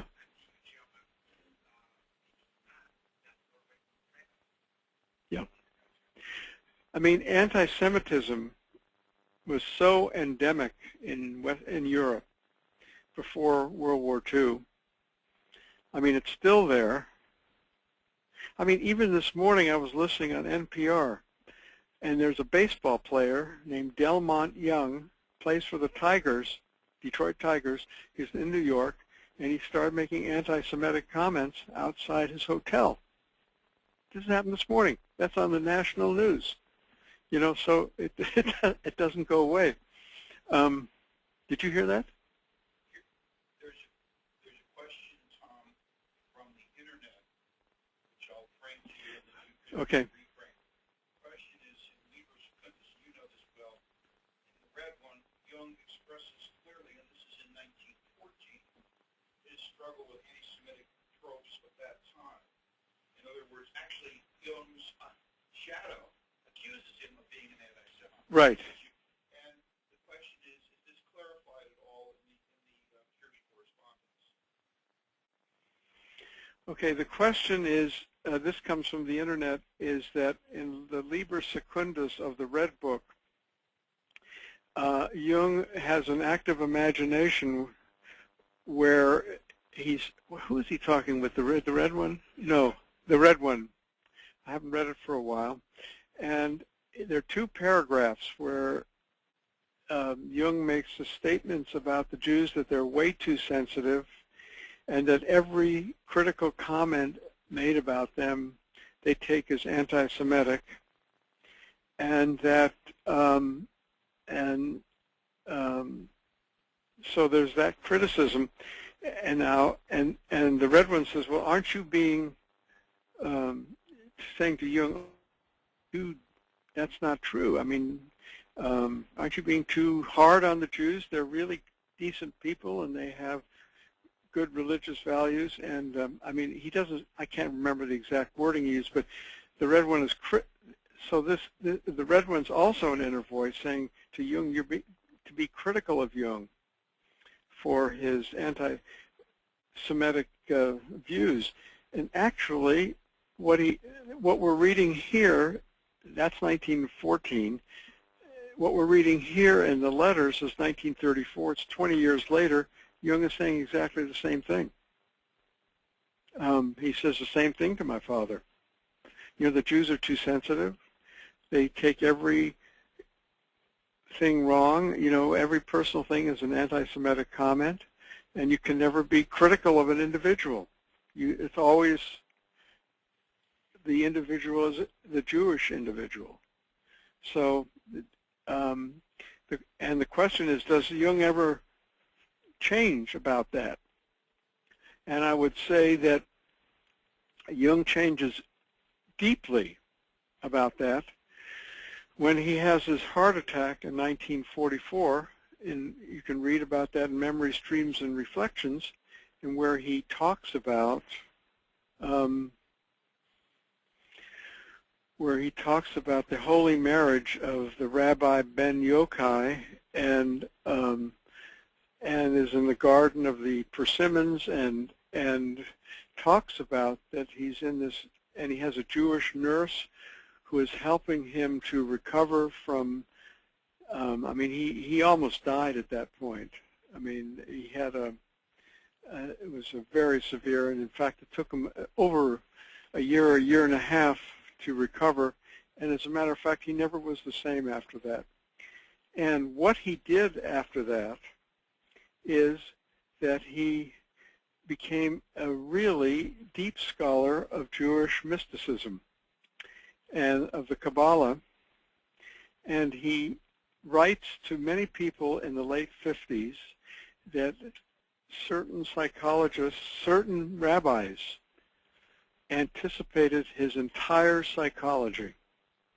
So he has a complete transformation of his view of the Jew.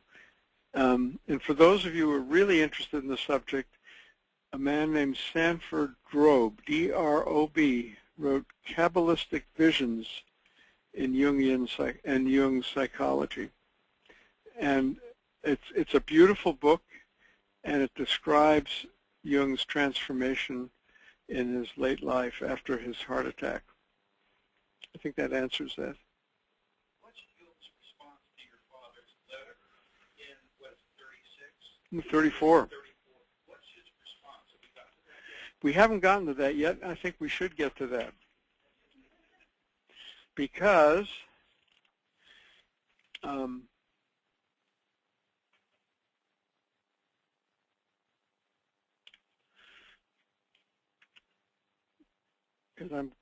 because you're telling me I'm going too slowly.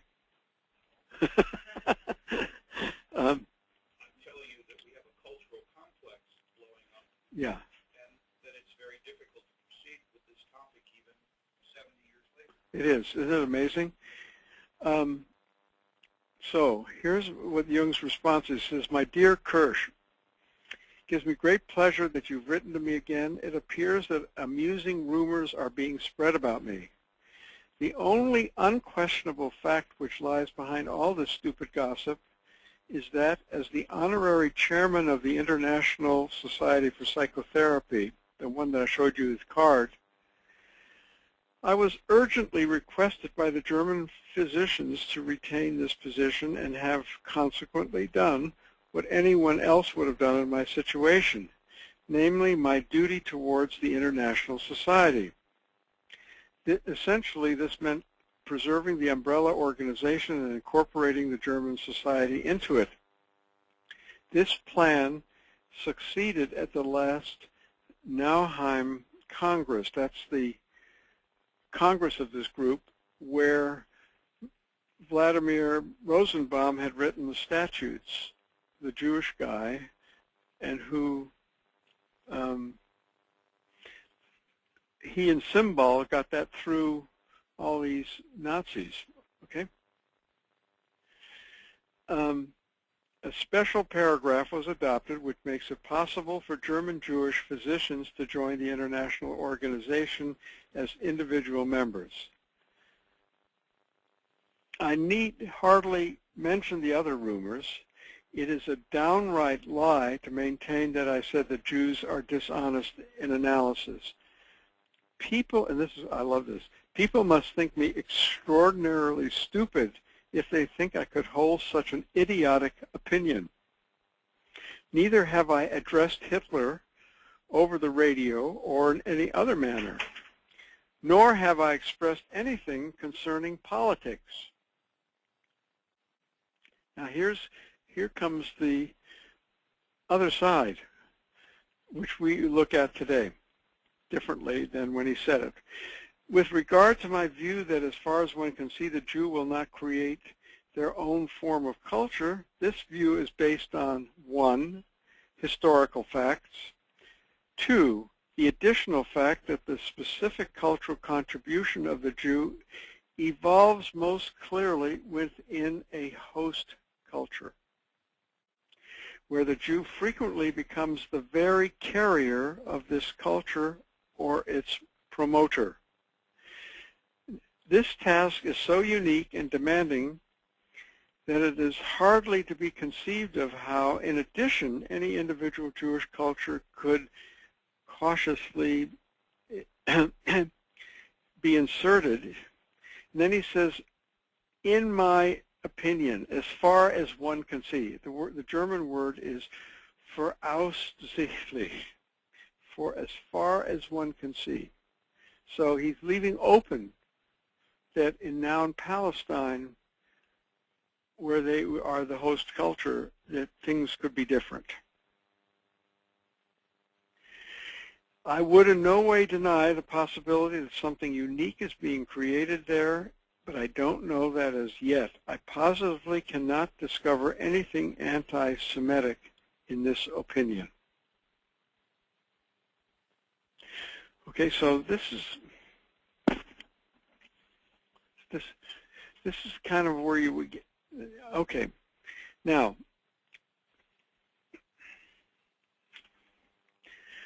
then this has also been suggested by Eric Neumann, and to deal with this contentious question. And then he goes on to the Jewish Christ complex. It's a remarkable business. I completely agree with you in this respect. The existence of this complex predisposes to a somewhat hystericized general mental attitude, which has become especially clear to me in the course of the present anti-Christian agitation against me. The mere fact that I speak of difference between Jewish and Christian psychology suffices for anyone to voice the prejudice that I am an anti-Semite. So this is going back to what Jung's inner dialogue in 1914 with the red one, in the red book. I'm an anti-Semite, or, in the opinion of the Schweiz Israelitische Wochenblatt, for instance, my reaction, my assertion that I'm just as little an anti-Semite as an anti-Chinese proves my intention to compare the Jews with a Mongolian horde. This sensitivity is simply pathological and makes every discussion almost impossible. As you know, Freud previously accused me of anti-Semitism because I could not tolerate his soulless materialism. With this readiness to sniff out anti-Semitism everywhere, the Jew directly evokes anti-Semitism. I cannot see why the Jew, like any so-called Christian, is incapable of accepting that he is being personally criticized when one has an opinion about him. Why must it always be assumed that one wants to condemn the Jewish people? Surely the individual is not the people. I regard this as an inadmissible means of silencing one's adversary. And then he says, in the vast majority of cases, I get along very well with my Jewish patients and colleagues. It happens in the cases of other people, too, that I have to criticize the individual, but they don't ascribe it to the fact that they are English, American, or French. However, there's one exception I'd like to mention here, and that is the Germans. It happened to me more than once that when I criticize an individual German, he immediately accuses me of being anti-German. So, actually, the Jew and the German are kind of shadows for each other. It is really too cheap to try and hide one's own inferiority behind a political prejudice. So if you perceive my reserved attitude in Ascona as anti-Semitism, you missed the mark completely. I've already told you what gave rise to my attitude there. See, my father was in a big transition. He was leaving Germany. He had this relationship with my mother going, and he was going to Palestine. I mean, he was in a lot of confusion.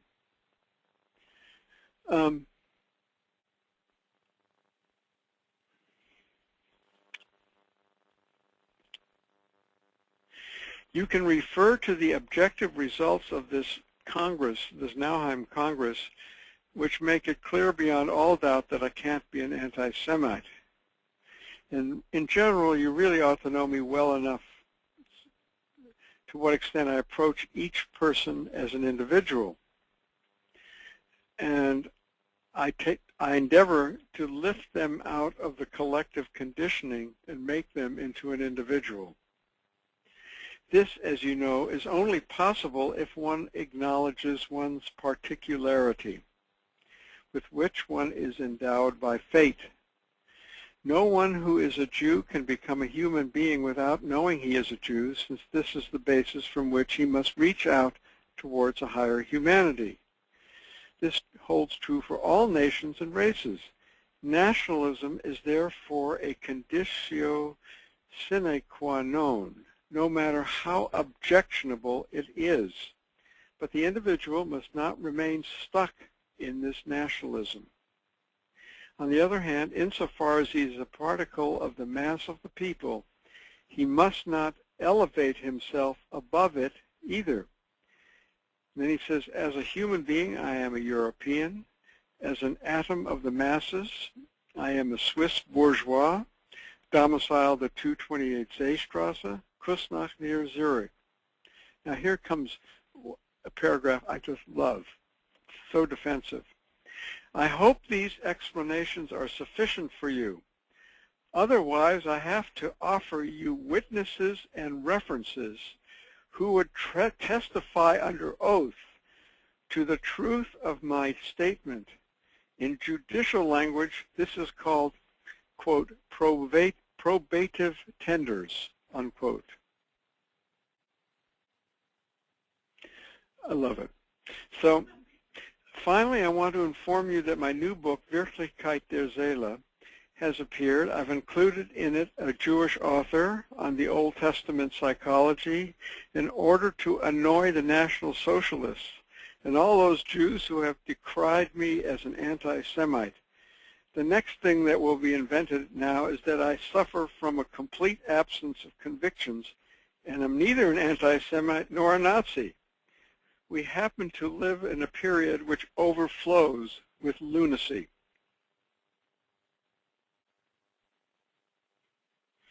So, it's interesting, yes. Having grown up in the South, what I hear in that is that people make racist comments and saying I'm not racist. Yeah.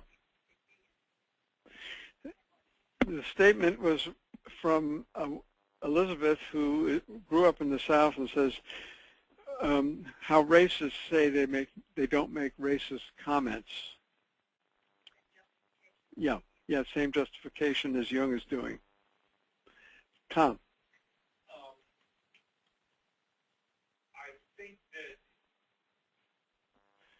through the retrospective of history, we could say that it would have served Jung well to know that not only are there personal complexes, but there are cultural complexes, and he was right in the thick of one, Yeah. which he kept trying to avoid because he didn't have the concept, and therefore he just said it's about the individual versus the state or something like that. And so he misses the sensitivities of groups of people that are based on historical experience. Okay. Tom Singer is noting that Jung didn't have the concept of the cultural complex and was making everything between the individual and the state, and was not sensitive to the group psychology that is evoked in a cultural complex. And that's true. And Jung was absolutely naive about politics and culture, and in the broadest sense. Howard. Oh, okay. Now, I want to want to read a little bit of what my dad's response to getting this letter from Jung. He said, "Honored dear Dr. Jung, this is 8th of June, 1934. Please accept my most sincere thanks for your detailed letter and your kind willingness to discuss the Jewish problem. Particularly, I would like to thank you for accepting my writing with such a gracious understanding. I have to admit that without believing some of the specific accusations, my image of you was somewhat darkened, especially after Fräulein Wolf told me that if you had been a German, you would have voted for the Nazis. I realize now that I was mistaken in this respect, or rather that I misunderstood you. I fell into that trap of accepting a collective prejudice where you were intending to give me a personal criticism. So that's where he's kind of speaking to that level, even though he doesn't quite call it the same thing. He told that if translation of German is Jewish problem, they use Germany, the Nazis were using it to be the Jewish problem. Oh, a lot of the question is a lot of the language that Jung uses similar to what the Germans were using. The fact is that a lot of the language that Jung was using here is similar to what the Nazi propaganda, what was written in Mein Kampf, right? So is your dad being tongue-in-cheek? No, no. Now, actually, because my father accepts what's in that last letter, and people are saying, this is not convincing. This is not convincing. As Elizabeth says, it's a racist saying that he's not a racist. He's explaining why he's not a racist. Now, we have to remember, I've had a sort of epiphany about this in the last 3 or 4 months, because to us in 2012, reading this, we think, oh my God, it's awful, right? I mean, it's not convincing at all. It's unconscious. It's the shadow of Jung, and it is. But what my dad must have seen in it, and I've discussed all this material. I mean, he was a staunch defender of Jung till his death. Is that he had the fantasy that Jung had gone over to the Nazis, had spoken to Hitler, been on the radio, had been approving of German, all the Nazi reforms that were going into effect. And so when Jung says, no, I'm not an anti-Semite, that's enough. That he feels that he's being heard that way. And that Jung can't hear it. He can't hear how racist his comments are, but he doesn't want to be an anti-Semite. See, that's the thing. And it's very different from the Nazis, who were absolutely anti-Semitic and were pushing that forward in every second, every minute. And I think that's what I would say.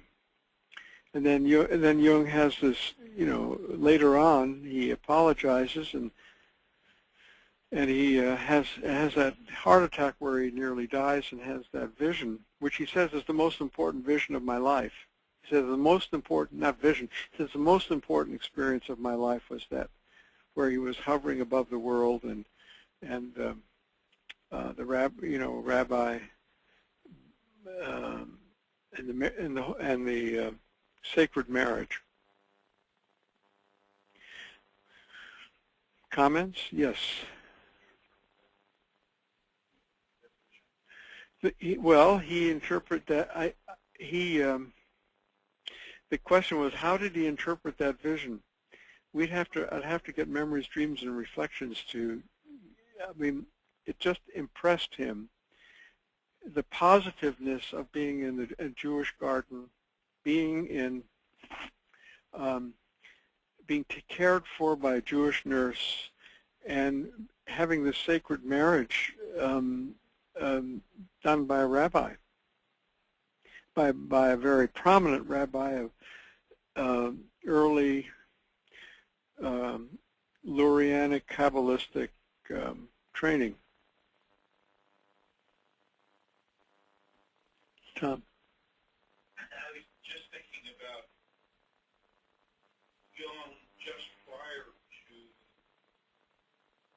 War I, having visions of Europe being covered in blood and wondering whether he was suffering about to experience, it was schizophrenia, as he said, that he was on the verge of a psychosis. And when World War I broke out, he was actually relieved because it meant that this was not a personal issue he was experiencing, but a sensitivity to the cultural psyche. And it's interesting, prior to World War II, he's caught in this cauldron and is denying that he's anti-Semitic, and then the anti-Semitism explodes on the world. He suffers a heart attack and then has a transformative experience in relationship to his anti-Semitism.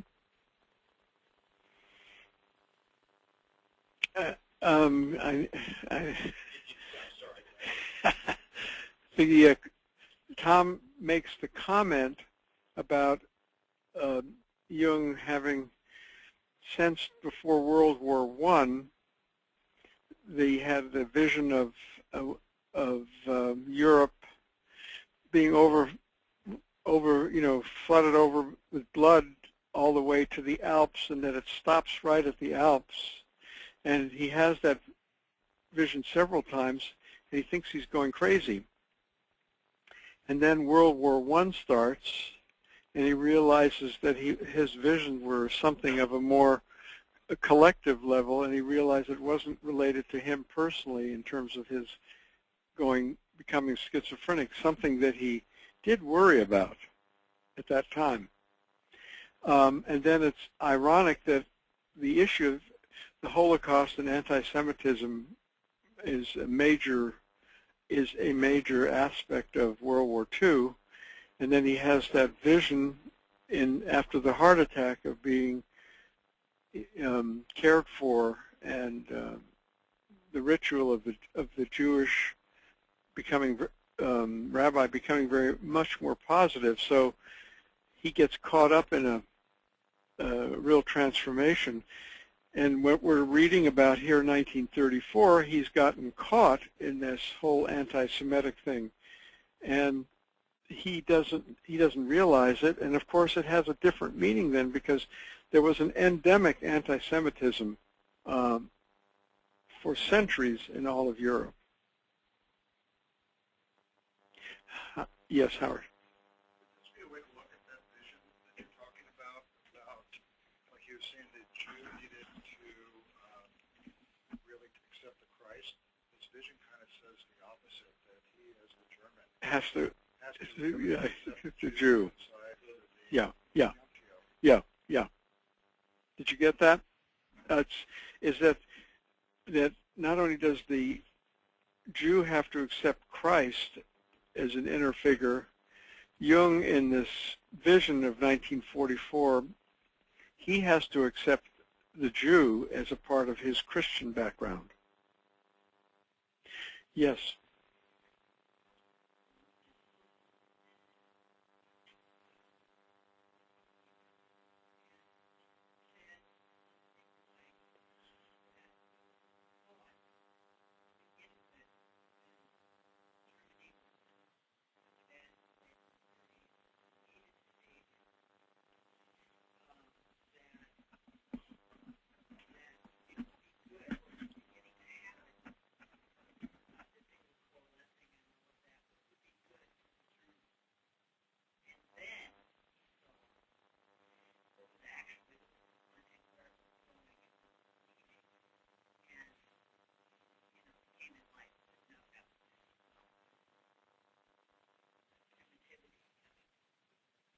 Mm-hmm.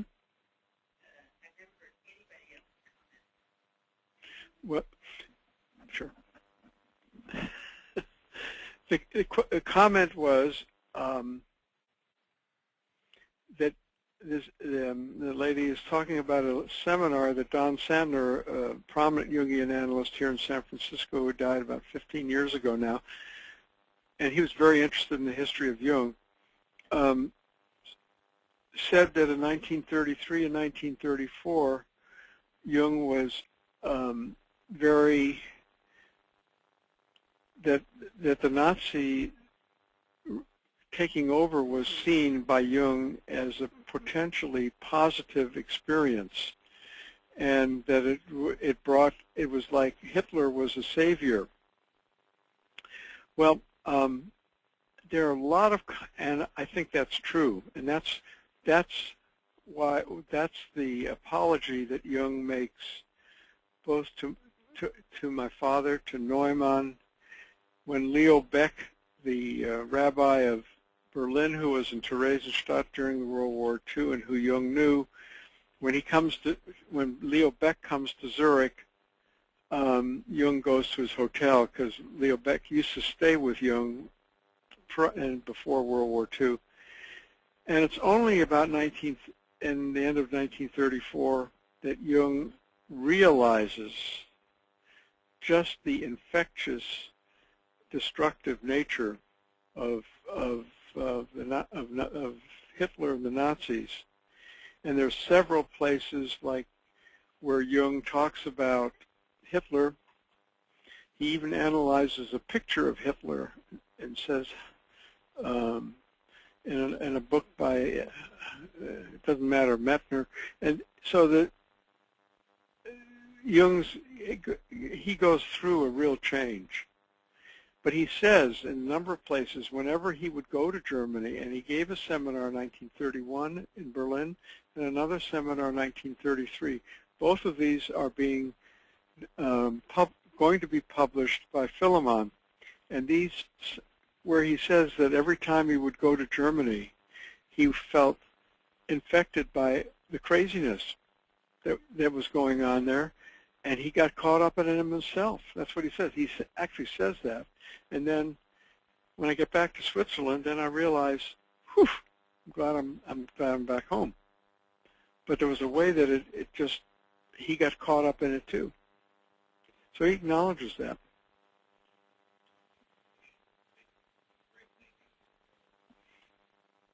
Yeah? It's enough? It's terrific, but I think probably people need to. Okay, is that true? Yeah. All right. We'll take a 15-minute break. There's several questions. One more from, yes. Do you have a question in the back?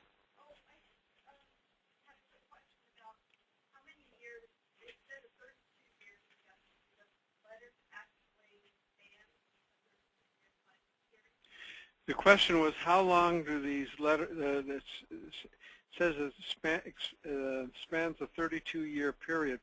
They start in 1929 and they end basically 1960, at which time Jung is, 84, and no longer is really doing much letter writing of any sort. His health, has gotten worse. So they do span that number of years, yes. Mm-hmm. Now, there's couple of questions from the internet, and one of them, the last one, will give me a segue into another topic. The first, let's see, one question from Len Cruz. James was born into an Orthodox family and became a Zionist at one point, and yet his tenure living in Tel Aviv was surprisingly short. How did the grip of Palestine become so tenuous to James? It became so tenuous to James because of I mean, this is a man who was had mainly lived from age 7 in Germany, a very civilized and modern country, and Palestine in the 1930s was still a fairly primitive country, a lot of malaria, a lot of illness, and it was not very pleasant, easy place to live. Living was hard. Plus, he found the fanaticism of the early Zionists too similar to his what he found in Germany. and so he had a real disgust for it. It's kind of interesting because if my parents had gotten together in Palestine, which they did, and then had stayed there, I mean, I would have had a more similar background to Erich Neumann and his children. But my father was really eager to get back to Europe. He liked England. He would never have left England had it not been for the threat of a Nazi invasion. So that's how I would answer that.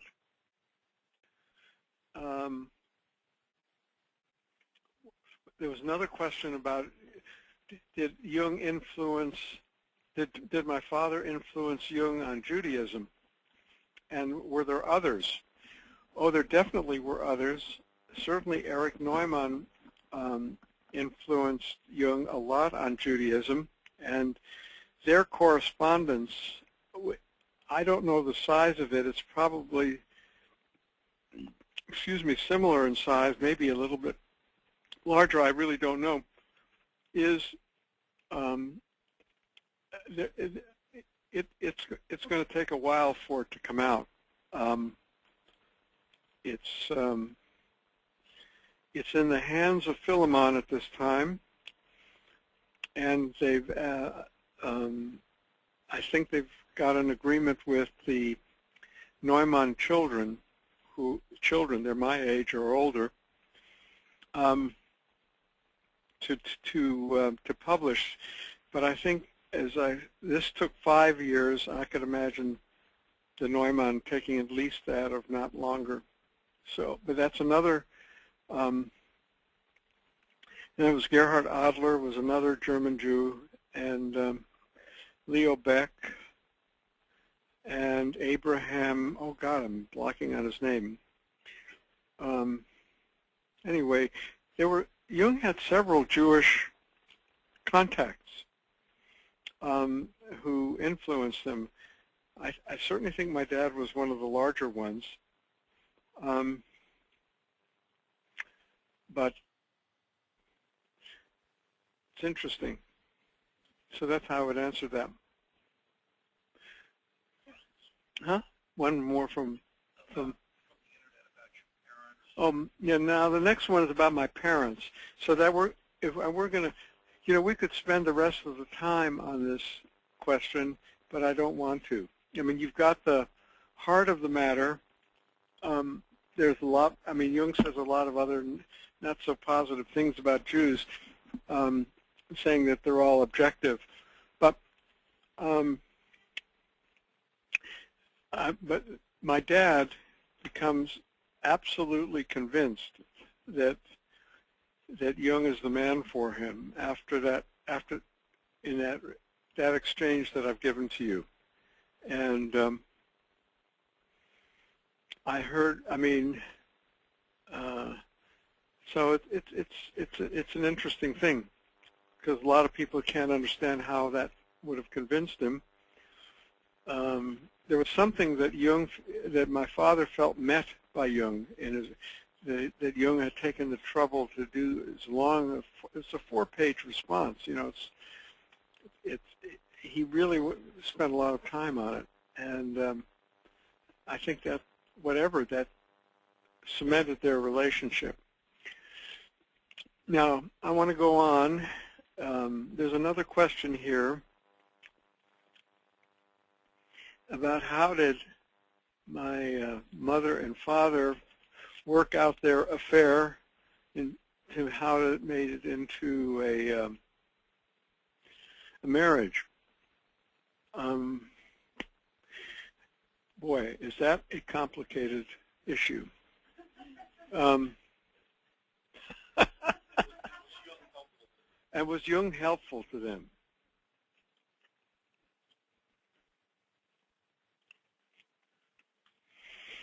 Well, I'm going to start now with a letter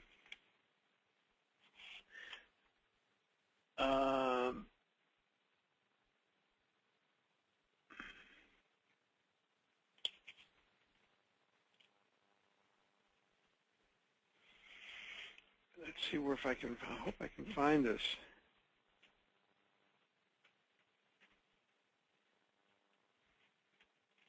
Let's see where it is.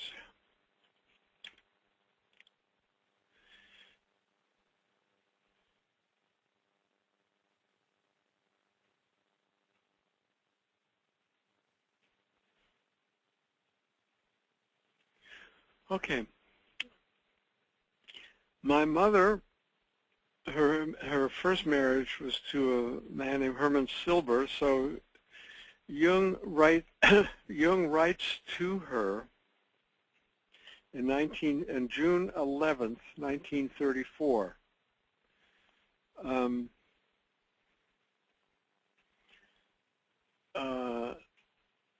And I'm going to read you two letters because this will answer and get us into a whole nother thorny topic.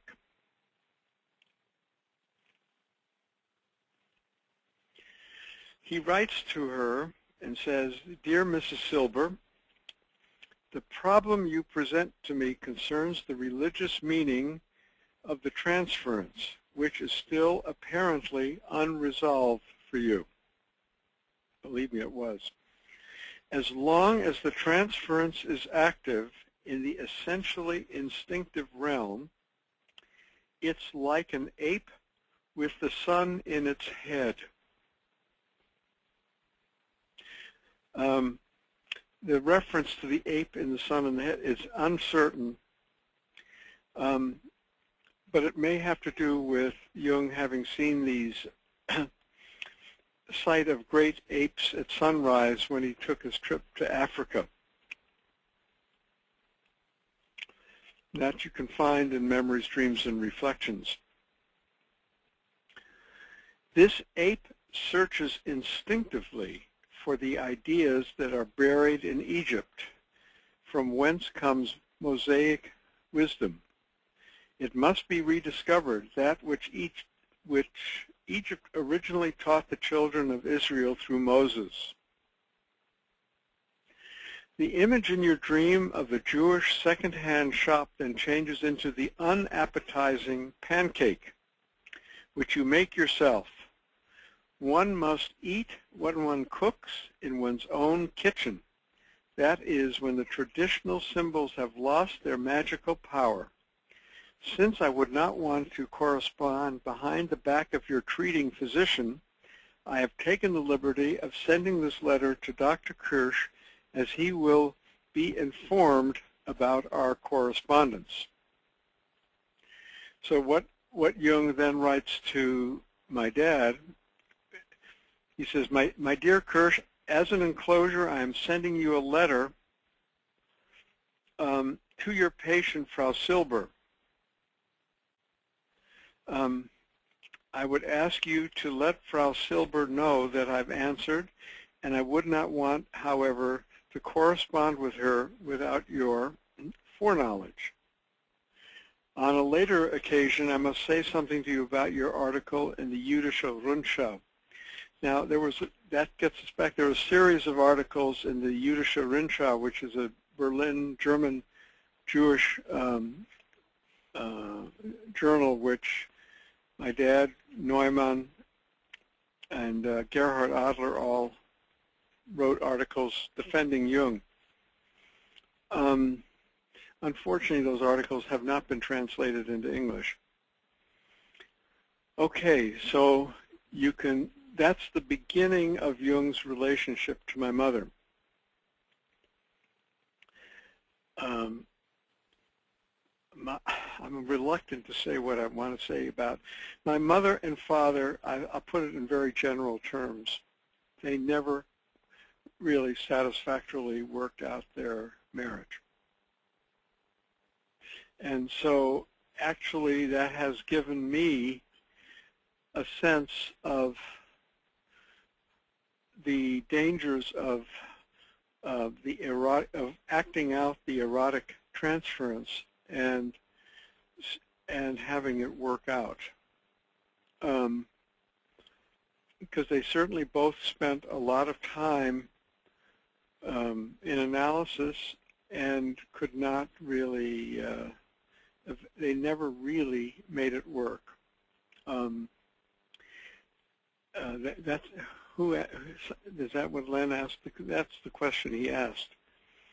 I know he was sensitive about asking the question, but it because what happened is that my father actually really never gave up the idea that he never could really integrate this feminine thing that needed an actual woman, and he never actually worked that issue out, and that was very painful for me as a son and as a member of the family.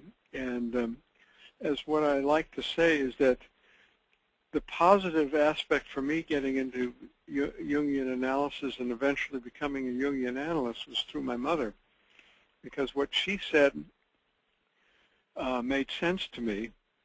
And my father became was an acquired taste, if that's how I put it. And I've learned to respect his scholarship, but he was a very much more difficult individual to live with. So, and it begins on this particular note. My mother got into analysis with Jung in 1935. She went to Zurich, even though Jung said he had no time. And at the pension that she was staying at in Zurich, the woman who was supposed to see Jung at a particular time got sick and had to go home and couldn't see him. And so my mother, being a rather quietly aggressive woman, got the spot, and she never let it go. So she had a lot of hours with Jung, and so I mean I could read a couple of letters from her.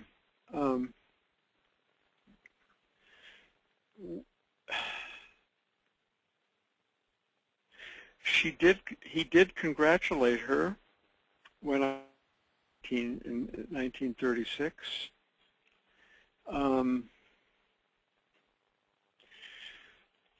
One of the things that Jung did do, this is the social history thing, is that after I was born, Jung sent a patient to her, and she had no idea that he was doing this, and that's how she became a Jungian analyst. And the patient happened to be a rather later became a rather prominent Jungian analyst. That's Michael Fordham. So many of you may have heard of him. So it was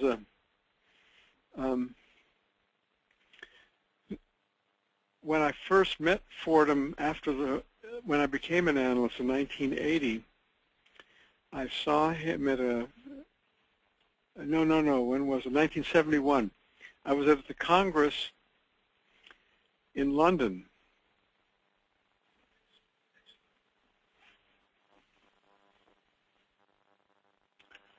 Let's go on. Next slide. This is a letter written to Jung, written to my father about a patient in 1929, and the patient had lost her father. And she was a very, what we would call today, borderline personality. And Jung emphasized the need that my father shouldn't try to be too analytic with her, but she needs to experience a father in a real sense before she can trust any other human relationship. And that's what this letter is about. But I want to give you a sense of Jung's handwriting and of that letter. I could read it to you, but I think that's the essence of that letter. Let's go to the next slide. This is a letter from London of my father to Jung. I mean, I'm amazed as I look at this letter how his handwriting changed later on. This is really amazing because it's much smaller and less free. Next letter, next slide. Okay, we're back to the timeline. Let's go to the next one. I don't have any slides for this.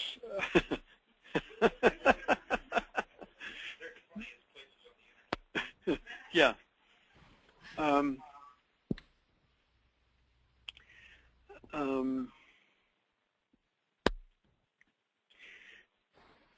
I'll read this about my mother.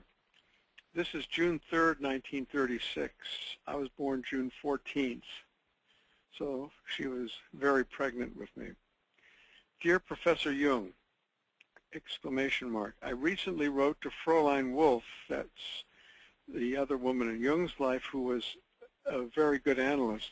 As you may perhaps know, that I've been through a very hard time. I wouldn't like to make demands on your time and inquire only if you might have time for me in the winter.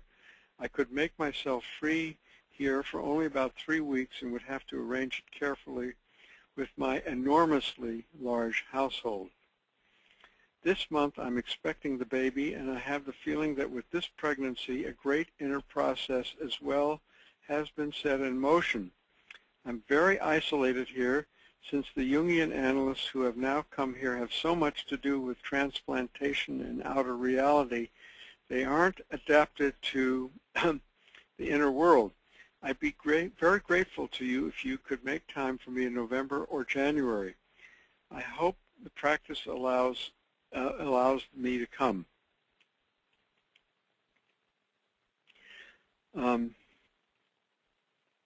So that's, I can only imagine what her difficulties were. Containing my father was not an easy thing to do. So I'm assuming, and plus she had the stepdaughter. They never got along. And my father's daughter, her stepdaughter, went and eloped at age 15 and a half, to tell you how eager she was to get out of the house. Anyway, Jung was congratulatory about her baby, and I was a breech delivery in 1936 and came out with a broken arm, which is how they handled breech deliveries in those days. And so the first 6 weeks of my life, I was in a cast for the. So anyway, I'm going to read you one other letter that Jung writes to my mother. This is May 5th, 1941. This is a time when millions of people are threatened by catastrophes and perhaps must be destroyed by these catastrophes. In Germany, the catastrophe came to you. You had to leave Germany. Then you arrived in England, where the catastrophe again reached you. You did not have to leave England, but you were unable to do otherwise. No one can say that you should have stayed in the London raids, but when suffering comes to human beings, it is always better to stay with the first suffering where one can remain, for this suffering is still comprehensible. The second, which comes anyway, is always incomprehensible, and that is worse. In America, you have landed on virgin ground, where everything begins again from below. You must begin there from below in order to live, otherwise it won't work. For this, I wish you the necessary insight and patience, exclamation mark. With cordial greetings, C.G. Jung. So it's interesting, it's already, the war in Europe is already, it's before we get involved here. And I know it's interesting advice to stay with the early suffering rather than moving on. So, okay, we have that.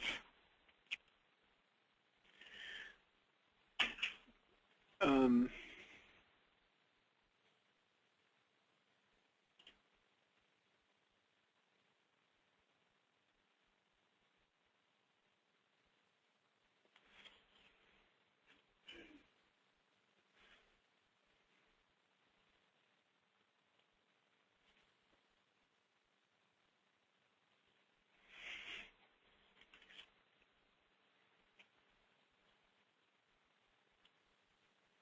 Tom, I wonder if you want to say anything about the clinical issues with regard to dialectic interpersonal agreement.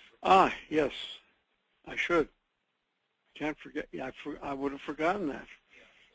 Yeah, thank you.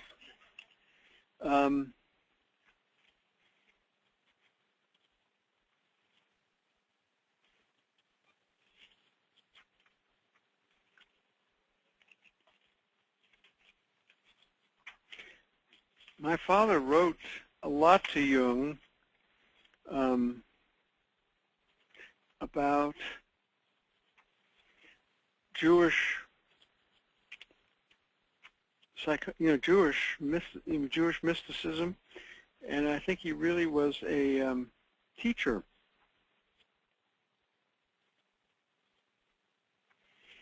Okay.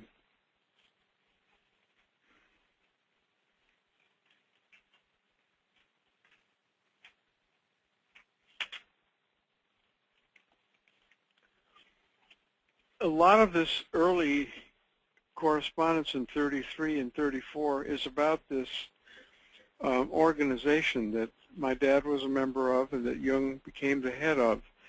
And they talk about various people that don't mean a lot to us now.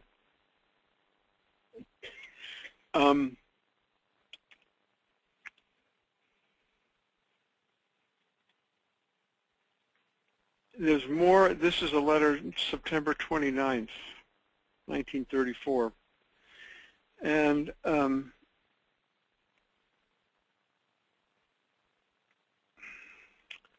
won't say, there's a lot more about the Jewish question, because they go on about this.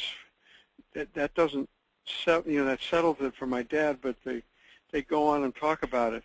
And they're talking about it at great length, and then there's a paragraph at the end.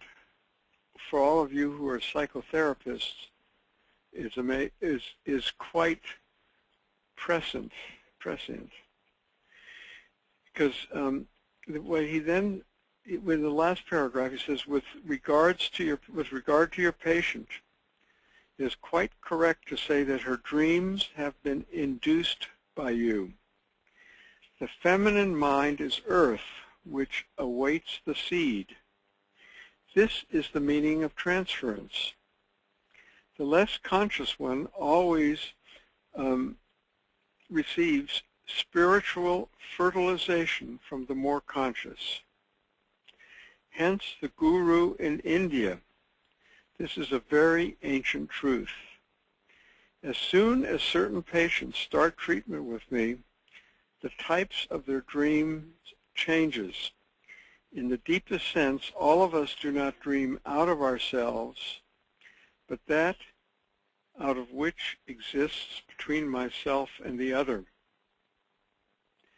Now, if you happen to have been in any way in an interpersonal, connected with the interrelational school of psychoanalysis, I mean, you could have read this paragraph as their kind of basic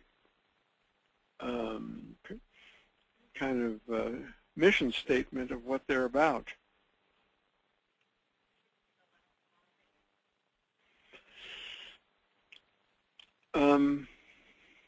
As soon as certain patients start treatment with me, the type of their dreams changes.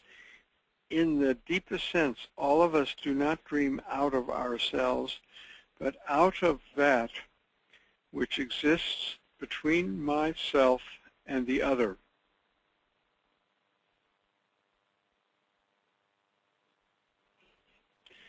This is page 63, last paragraph.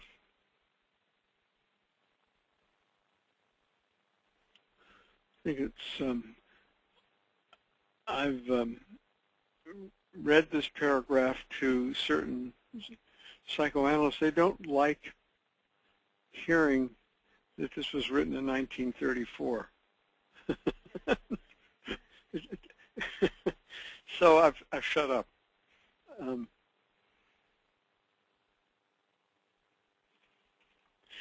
Now,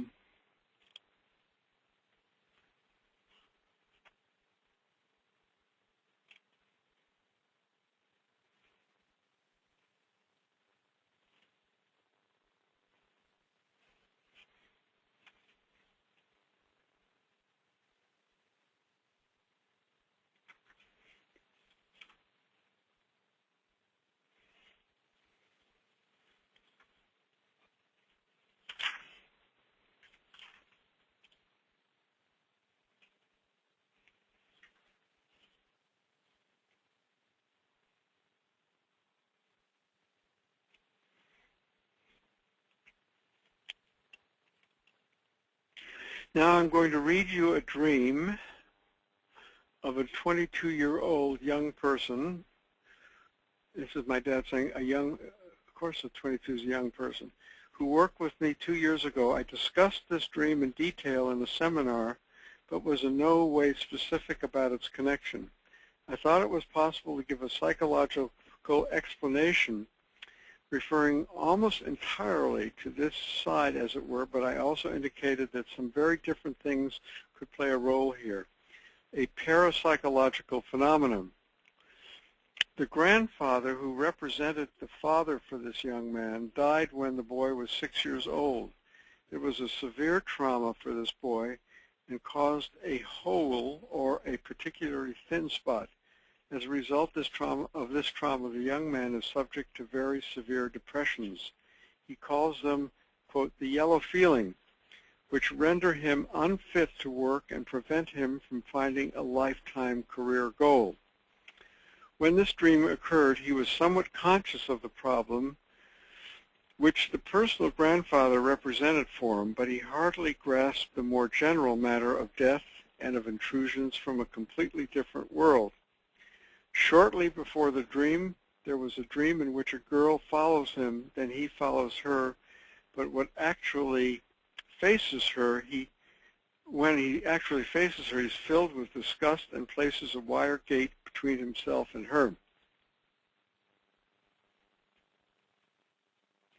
Here's the dream. The text of the dream. It opens with the dreamer's visit to a submarine manned by boys, which narrowly escapes from being torpedoed thanks to the dreamer's prompt response. Next comes a school of jumping fish, which turn out to be the spirits, ghosts, of those buried at sea. One of these tells the dreamer how difficult it is for the ghost of a man to join with that of a woman. Finally, a boy fishing from the deck catches a fish, which turns out to be the ghost of an injured dog. Did you get that dream? Now, Jung gives an interpretation of this dream, and I think it's instructive. The dream of the torpedo shows that an attack is being planned by the unconscious, or even that it is taking place. He has a negative attitude towards the activated contents of the unconscious. Therefore, it assumes a dangerous nature, dangerous form, i.e. a torpedo. What is intended here, however, is a unification of the unconscious content with consciousness. In the next part of the dream, there are now fish, which are well-known symbols of the contents of the unconscious. These fish are, as now becomes evident, ghosts.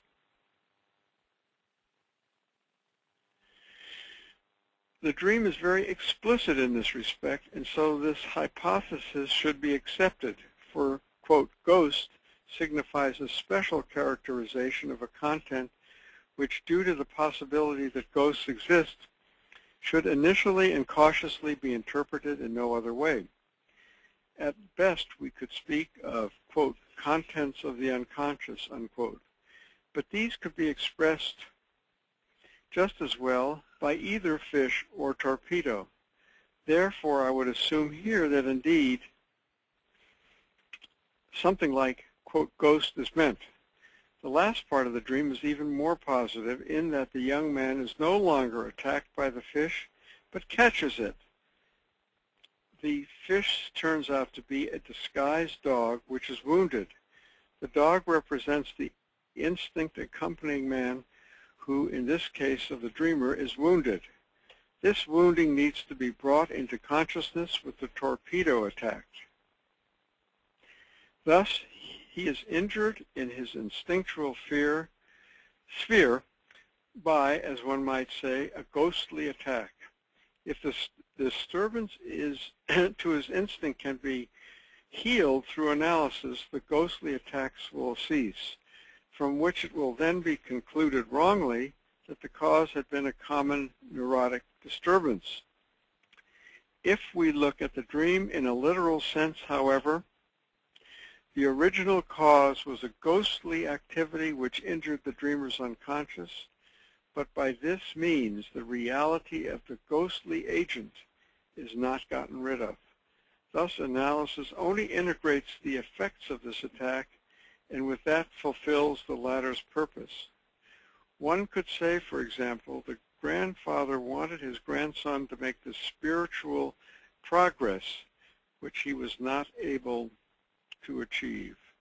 I have seen quite a number of such cases and learned from them that we are the continuation of the lives of our ancestors, and we have to complete the tasks which the ancestors left unfinished. Okay, so that's a pretty complete interpretation by Jung of this dream. Yeah, that's a good sentence. Should I repeat? I'm going to repeat the last sentence. I have seen quite a number of such cases and learned from them that we are the continuation of the lives of our ancestors, and we have to complete the tasks which the ancestors left unfinished.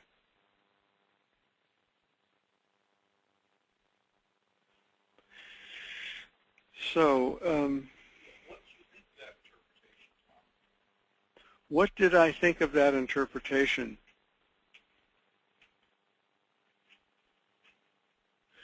Well, as I reread this again for the umpteenth time, I said to myself,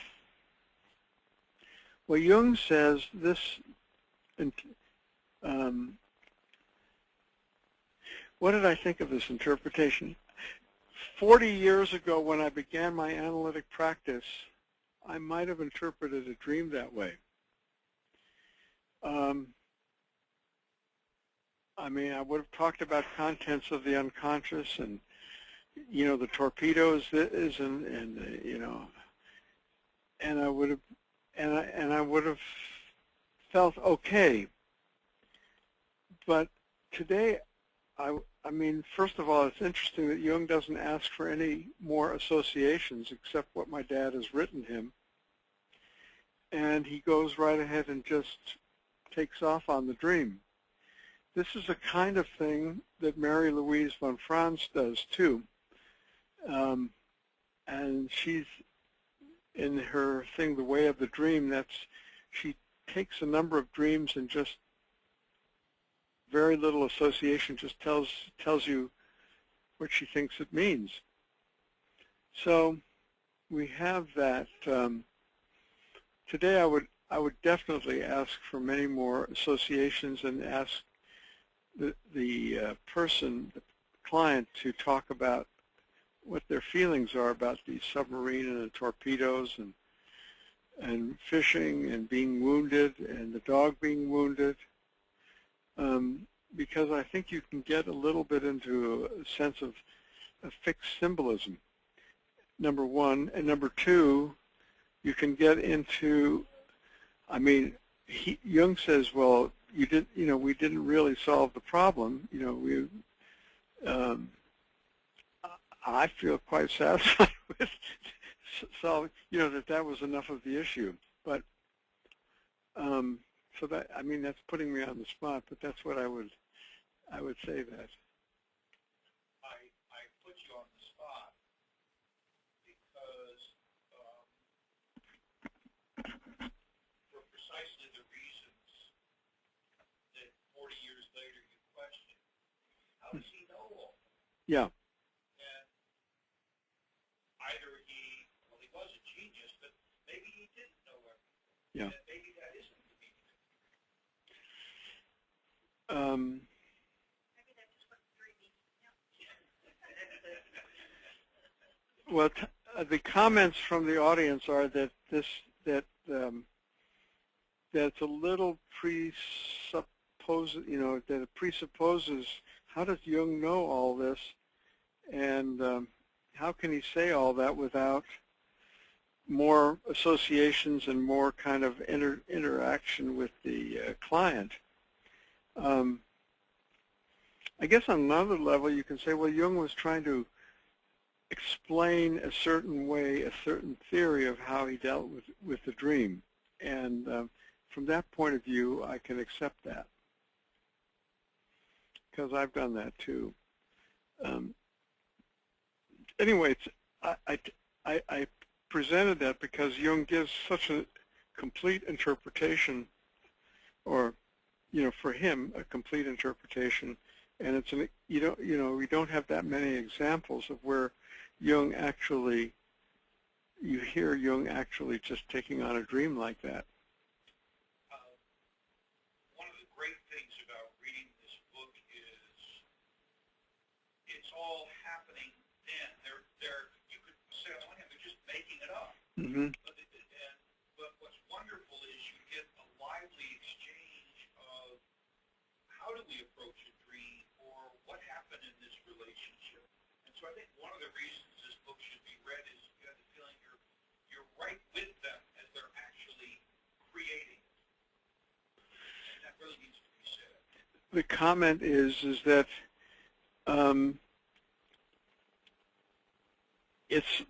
the book is so lively because you get the sense of how these two people are kind of creating their own relationship and creating their own theories and their own practice. And even though one may disagree with the specific interpretations, you get the sense of aliveness of their thinking and how they're responding to each other.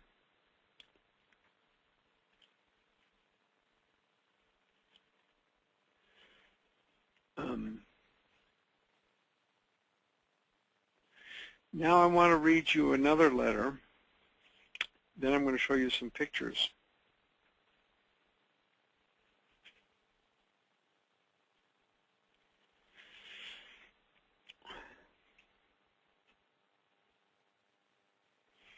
I want to show a little bit of another part of my dad's shadow.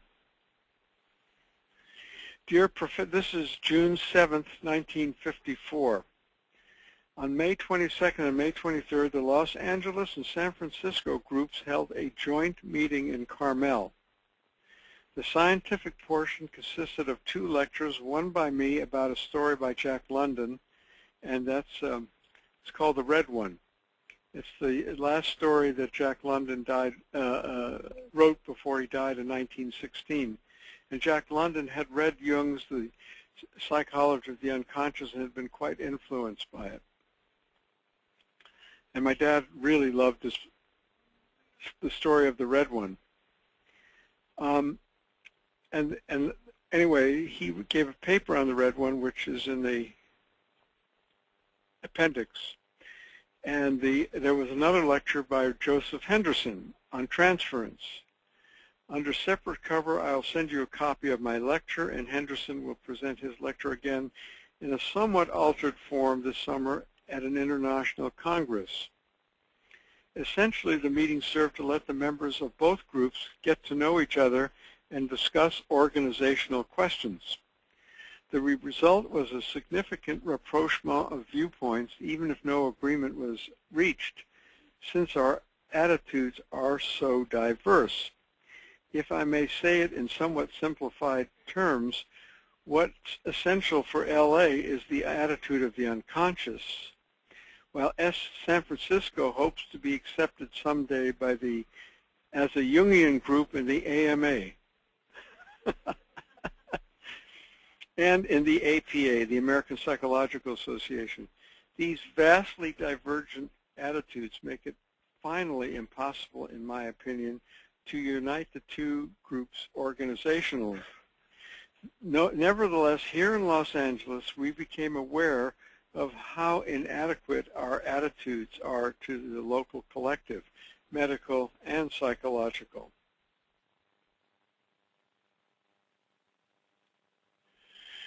So, I write that. I wanted to write that, read that, because it shows how definitive and a little bit paranoid my father could be. I don't think there's anyone that either Joe Wheelwright or Joe Henderson wanted to become members of the AMA or APA, and that was their primary objective. I think Joe Wheelwright was more concerned that the Jungians be accepted in the general psychotherapeutic situation, but not that they, should give up their relationship to the unconscious. And if Joe Henderson were to be labeled as somebody who's more interested in organizational things than the unconscious, that is just that is just a falsehood. But I wanted to give you that. Betty, do you want to say anything more about that? No. No. Okay. Well, I think we'll go on to some of the pictures. Okay. I mean, you guys must be tired, and I could go on. There's a lot more stuff, but so let's go on to the next slide. Okay. What I'm going to give you is pictures of various first-generation, God knows what else I put in there. Okay, but there's slides that are not. Now this is Aniela Yaffe, and I want to say this slide I got from Nomi Nash Kluger, Nomi Kluger Nash. Nomi Kluger is the daughter of Yecheskel Kluger, and he turned out to be my father's optometrist, who got interested in Jungian psychology and went to Zurich in the 50s and married Rivka Sheriff Kluger.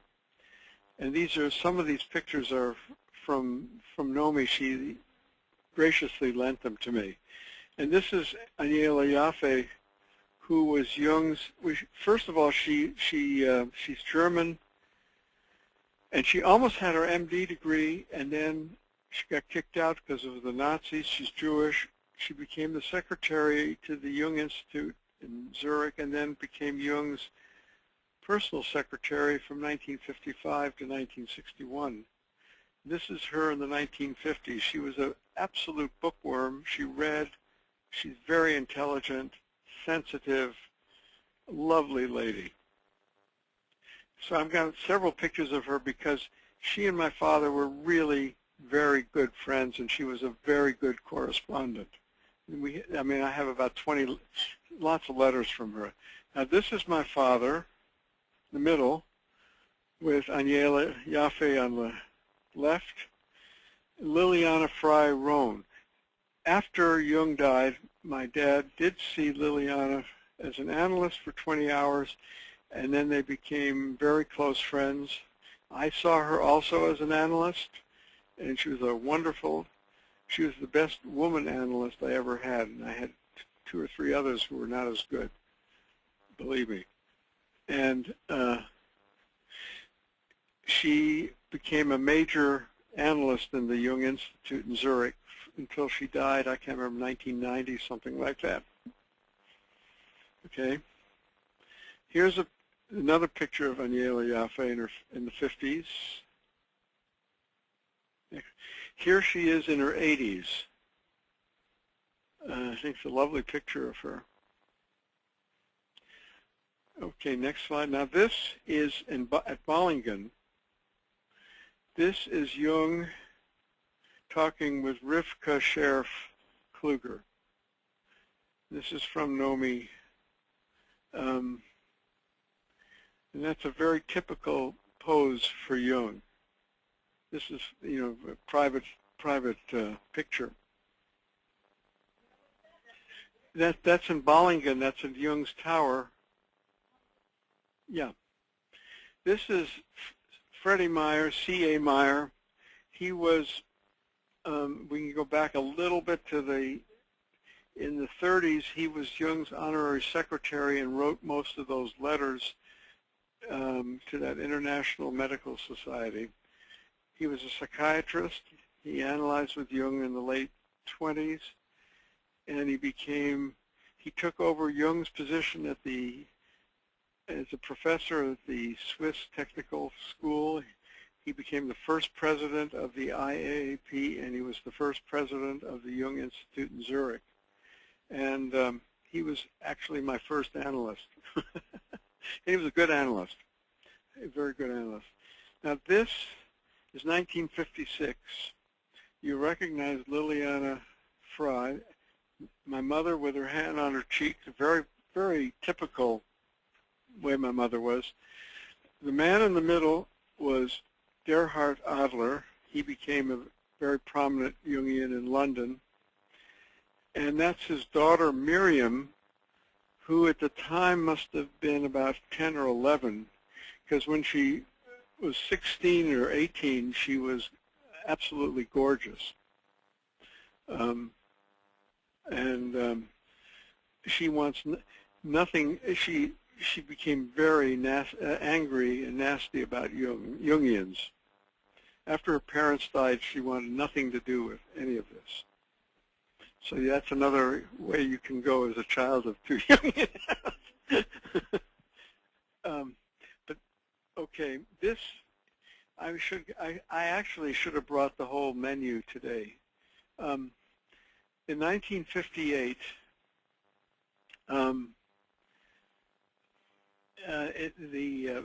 right after Christmas, in Switzerland you don't send Christmas cards, you send New Year's cards. And this was right after Christmas.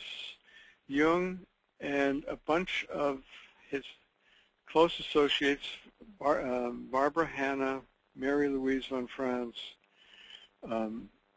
Kurt Binswanger, about 8 or 9 people. They had a menu, and they all had been drinking a little too much, and they all signed a card to my parents as different species of dogs. You know, somebody was a Chihuahua, some was a Pointer, and I should have brought the whole card. Okay, actually I could. Where is it?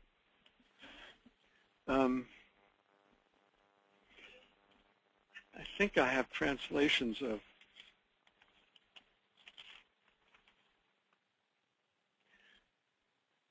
No, I don't.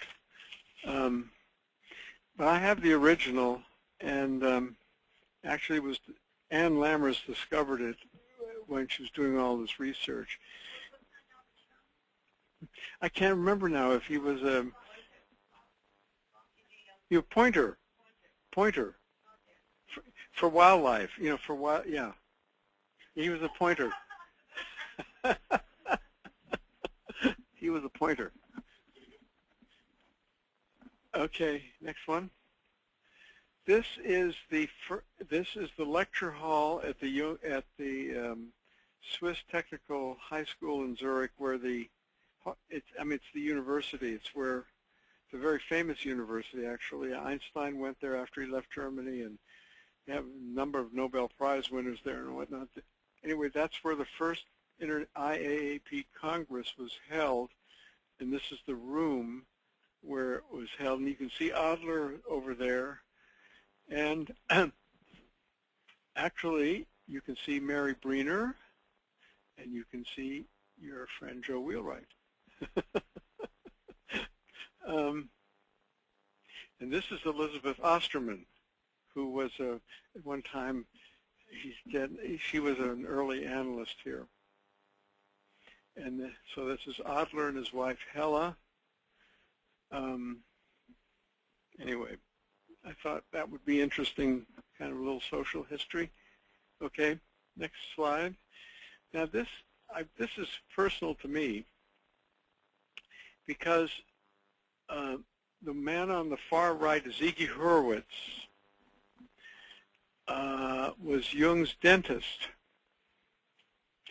And he then got into Jungian analysis. And as he got older, he became more interested in the Kabbalah. And he then switched, he retired from dentistry, and he became a Jungian analyst, and he taught at the Jung Institute in Zurich. He was a lovely, lovely man. I got to know him quite well. And at the time, when he was still a dentist, this is a time when it was very hard for Jews to get into American medical schools. There was a quota system. So there would always be about 100 Jewish American students in Zurich. And they all would go see him for their dentistry. And he would tease them about their Judaism, because a lot of them were very, very uncomfortable about it. This is in the Engadine, and the same year, that's what I was there, right with Ziggy and Lena Hurwitz. Now, his wife Lena was the German editor of the collected works. So, I mean, that's why they're both there. And then there's Rivka and Yecheskel Kluger. And they were very good friends. And that's at the that's in the Engadine at the Rosek Valley. It's actually probably my second favorite place in the whole world to be in. The hiking there is fabulous. Fabulous. Okay, next slide. Now, this is another interesting picture. 1954, the end of the year Christmas party, not Christmas, the end of the year party for the, the end of the semester. Now, I'm going to point out some people to you. This is C.A. Meyer. This is Jim Hillman's first wife, whose name I'm blocking on now. They got divorced. They had 4 children, and they got divorced, and she died of cancer. Here is Jim Hillman, Yecheskel. This is C.G., Emma, Rivka Kluger. Here's Liliana Fry. Here's Aniela Yaffe. Now this woman is, oh dear, Sue Foy. She was a patient of my dad's, and she went to study, she went for analysis for a year in Zurich. Barbara Hanna. So, and these are the others, many of the others are students from that year in Zurich, at that time studying in the Institute. This is Ricklin, who became later the president of the Institute. This is Kurt Binswanger, who was a psychiatrist, a Jungian analyst. Next slide. This is Jung talking with probably 2 of the speakers at the Aranos Congress, the one I told you about my parents, and they went there. 1933 was the first one. And Jung was always the major speaker, and they picked a different theme each year. And Jung spoke there every year between 1933 and 1954, except during the war. Next slide. Okay, this is another picture at the Aranos meetings. It's called Tagung, and there's Aniela Jaffe, Rivka Kluger, and Jung seated. Next slide. This is Mary Louise von Franz, and I have many more pictures of Mary Louise von Franz, but I didn't want to show them because the people who are close to von Franz don't like her picture being shown a lot. So I thought I'd just take one. Next slide. This is Rivka with Barbara Hanna in Zurich. Next slide. Okay, this is in Los Angeles. Okay, Malcolm Dana was an early analyst in Los Angeles. His wife, Martha, Yechezkel, Rivka, and then that's Kiefer Franz, who was married for many years to Gilda Franz. Gilda Franz is still alive and kicking like crazy. She's 85 now, and she's a wonderful icon in LA. Next slide. This is not me, and this is in my parents' living room, and for every week from 1942 to 1988, my dad gave a weekly seminar on some aspect of Jung's psychology. And there are all these tapes of all those seminars, and I was supposed to clean them up. There's 600 tapes, and I've never done it, and it's never been, but they still exist down in Los Angeles. And these are seminar participants. Next slide. Okay, just to give you, again, a reminder of the timeline. Okay, next slide. That's my mother in 1953 in Zurich.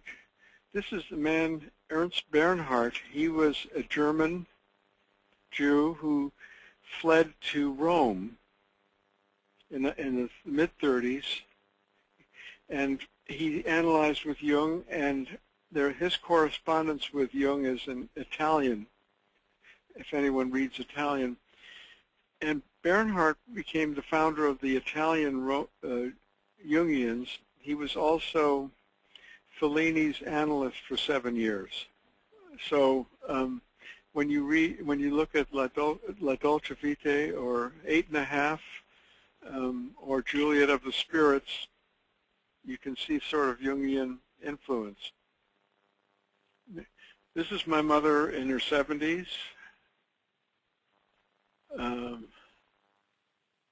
Next slide. Okay, now what I'm going to do for the next, till we finish, is just show you some slides of Jung in different places. Next slide. Okay, the next series of about 6 slides, Jung had a sculpture made of him by a man named Heim, H-E-I-M, and these are several poses that Jung makes for that sculpture. Next slide. That's just him admiring it. Next, there. Next slide. Next slide.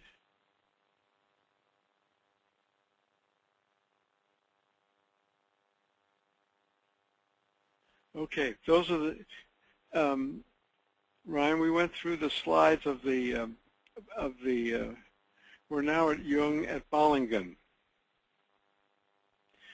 That's Jung sitting outside at Bollingen.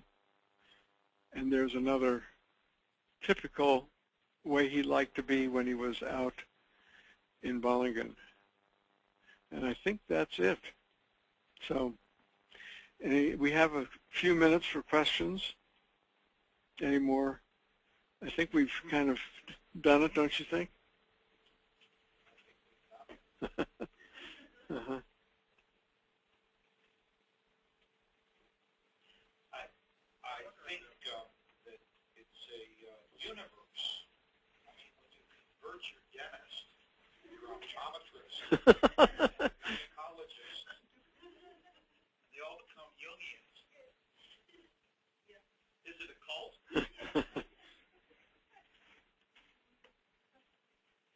So what Richard Knoll said. Mm-hmm.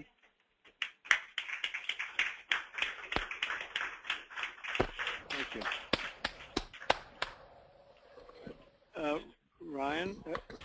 Yes. Yes, I believe so. Thank you so much. We're very happy to be with you guys today and listen to that. That was very riveting. The controversy. And so once again, I'd love to thank you, and I look forward to doing this again sometime. Thank you. Thank you. I hope so too. Absolutely. And you folks have a wonderful day out there in San Francisco. Well, you too. Thank you. Bye-bye. Bye-bye. Bye-bye. Okay, folks, that's it for today. We thank you all for joining us. We will be putting up the recorded version within the next 1 to 2 days, and we hope that you come back and take another look at it. I thought it was just amazing. So thanks, folks. Have a wonderful day. Thank you, Ryan. Bye now. Thanks, Dr. Cruz.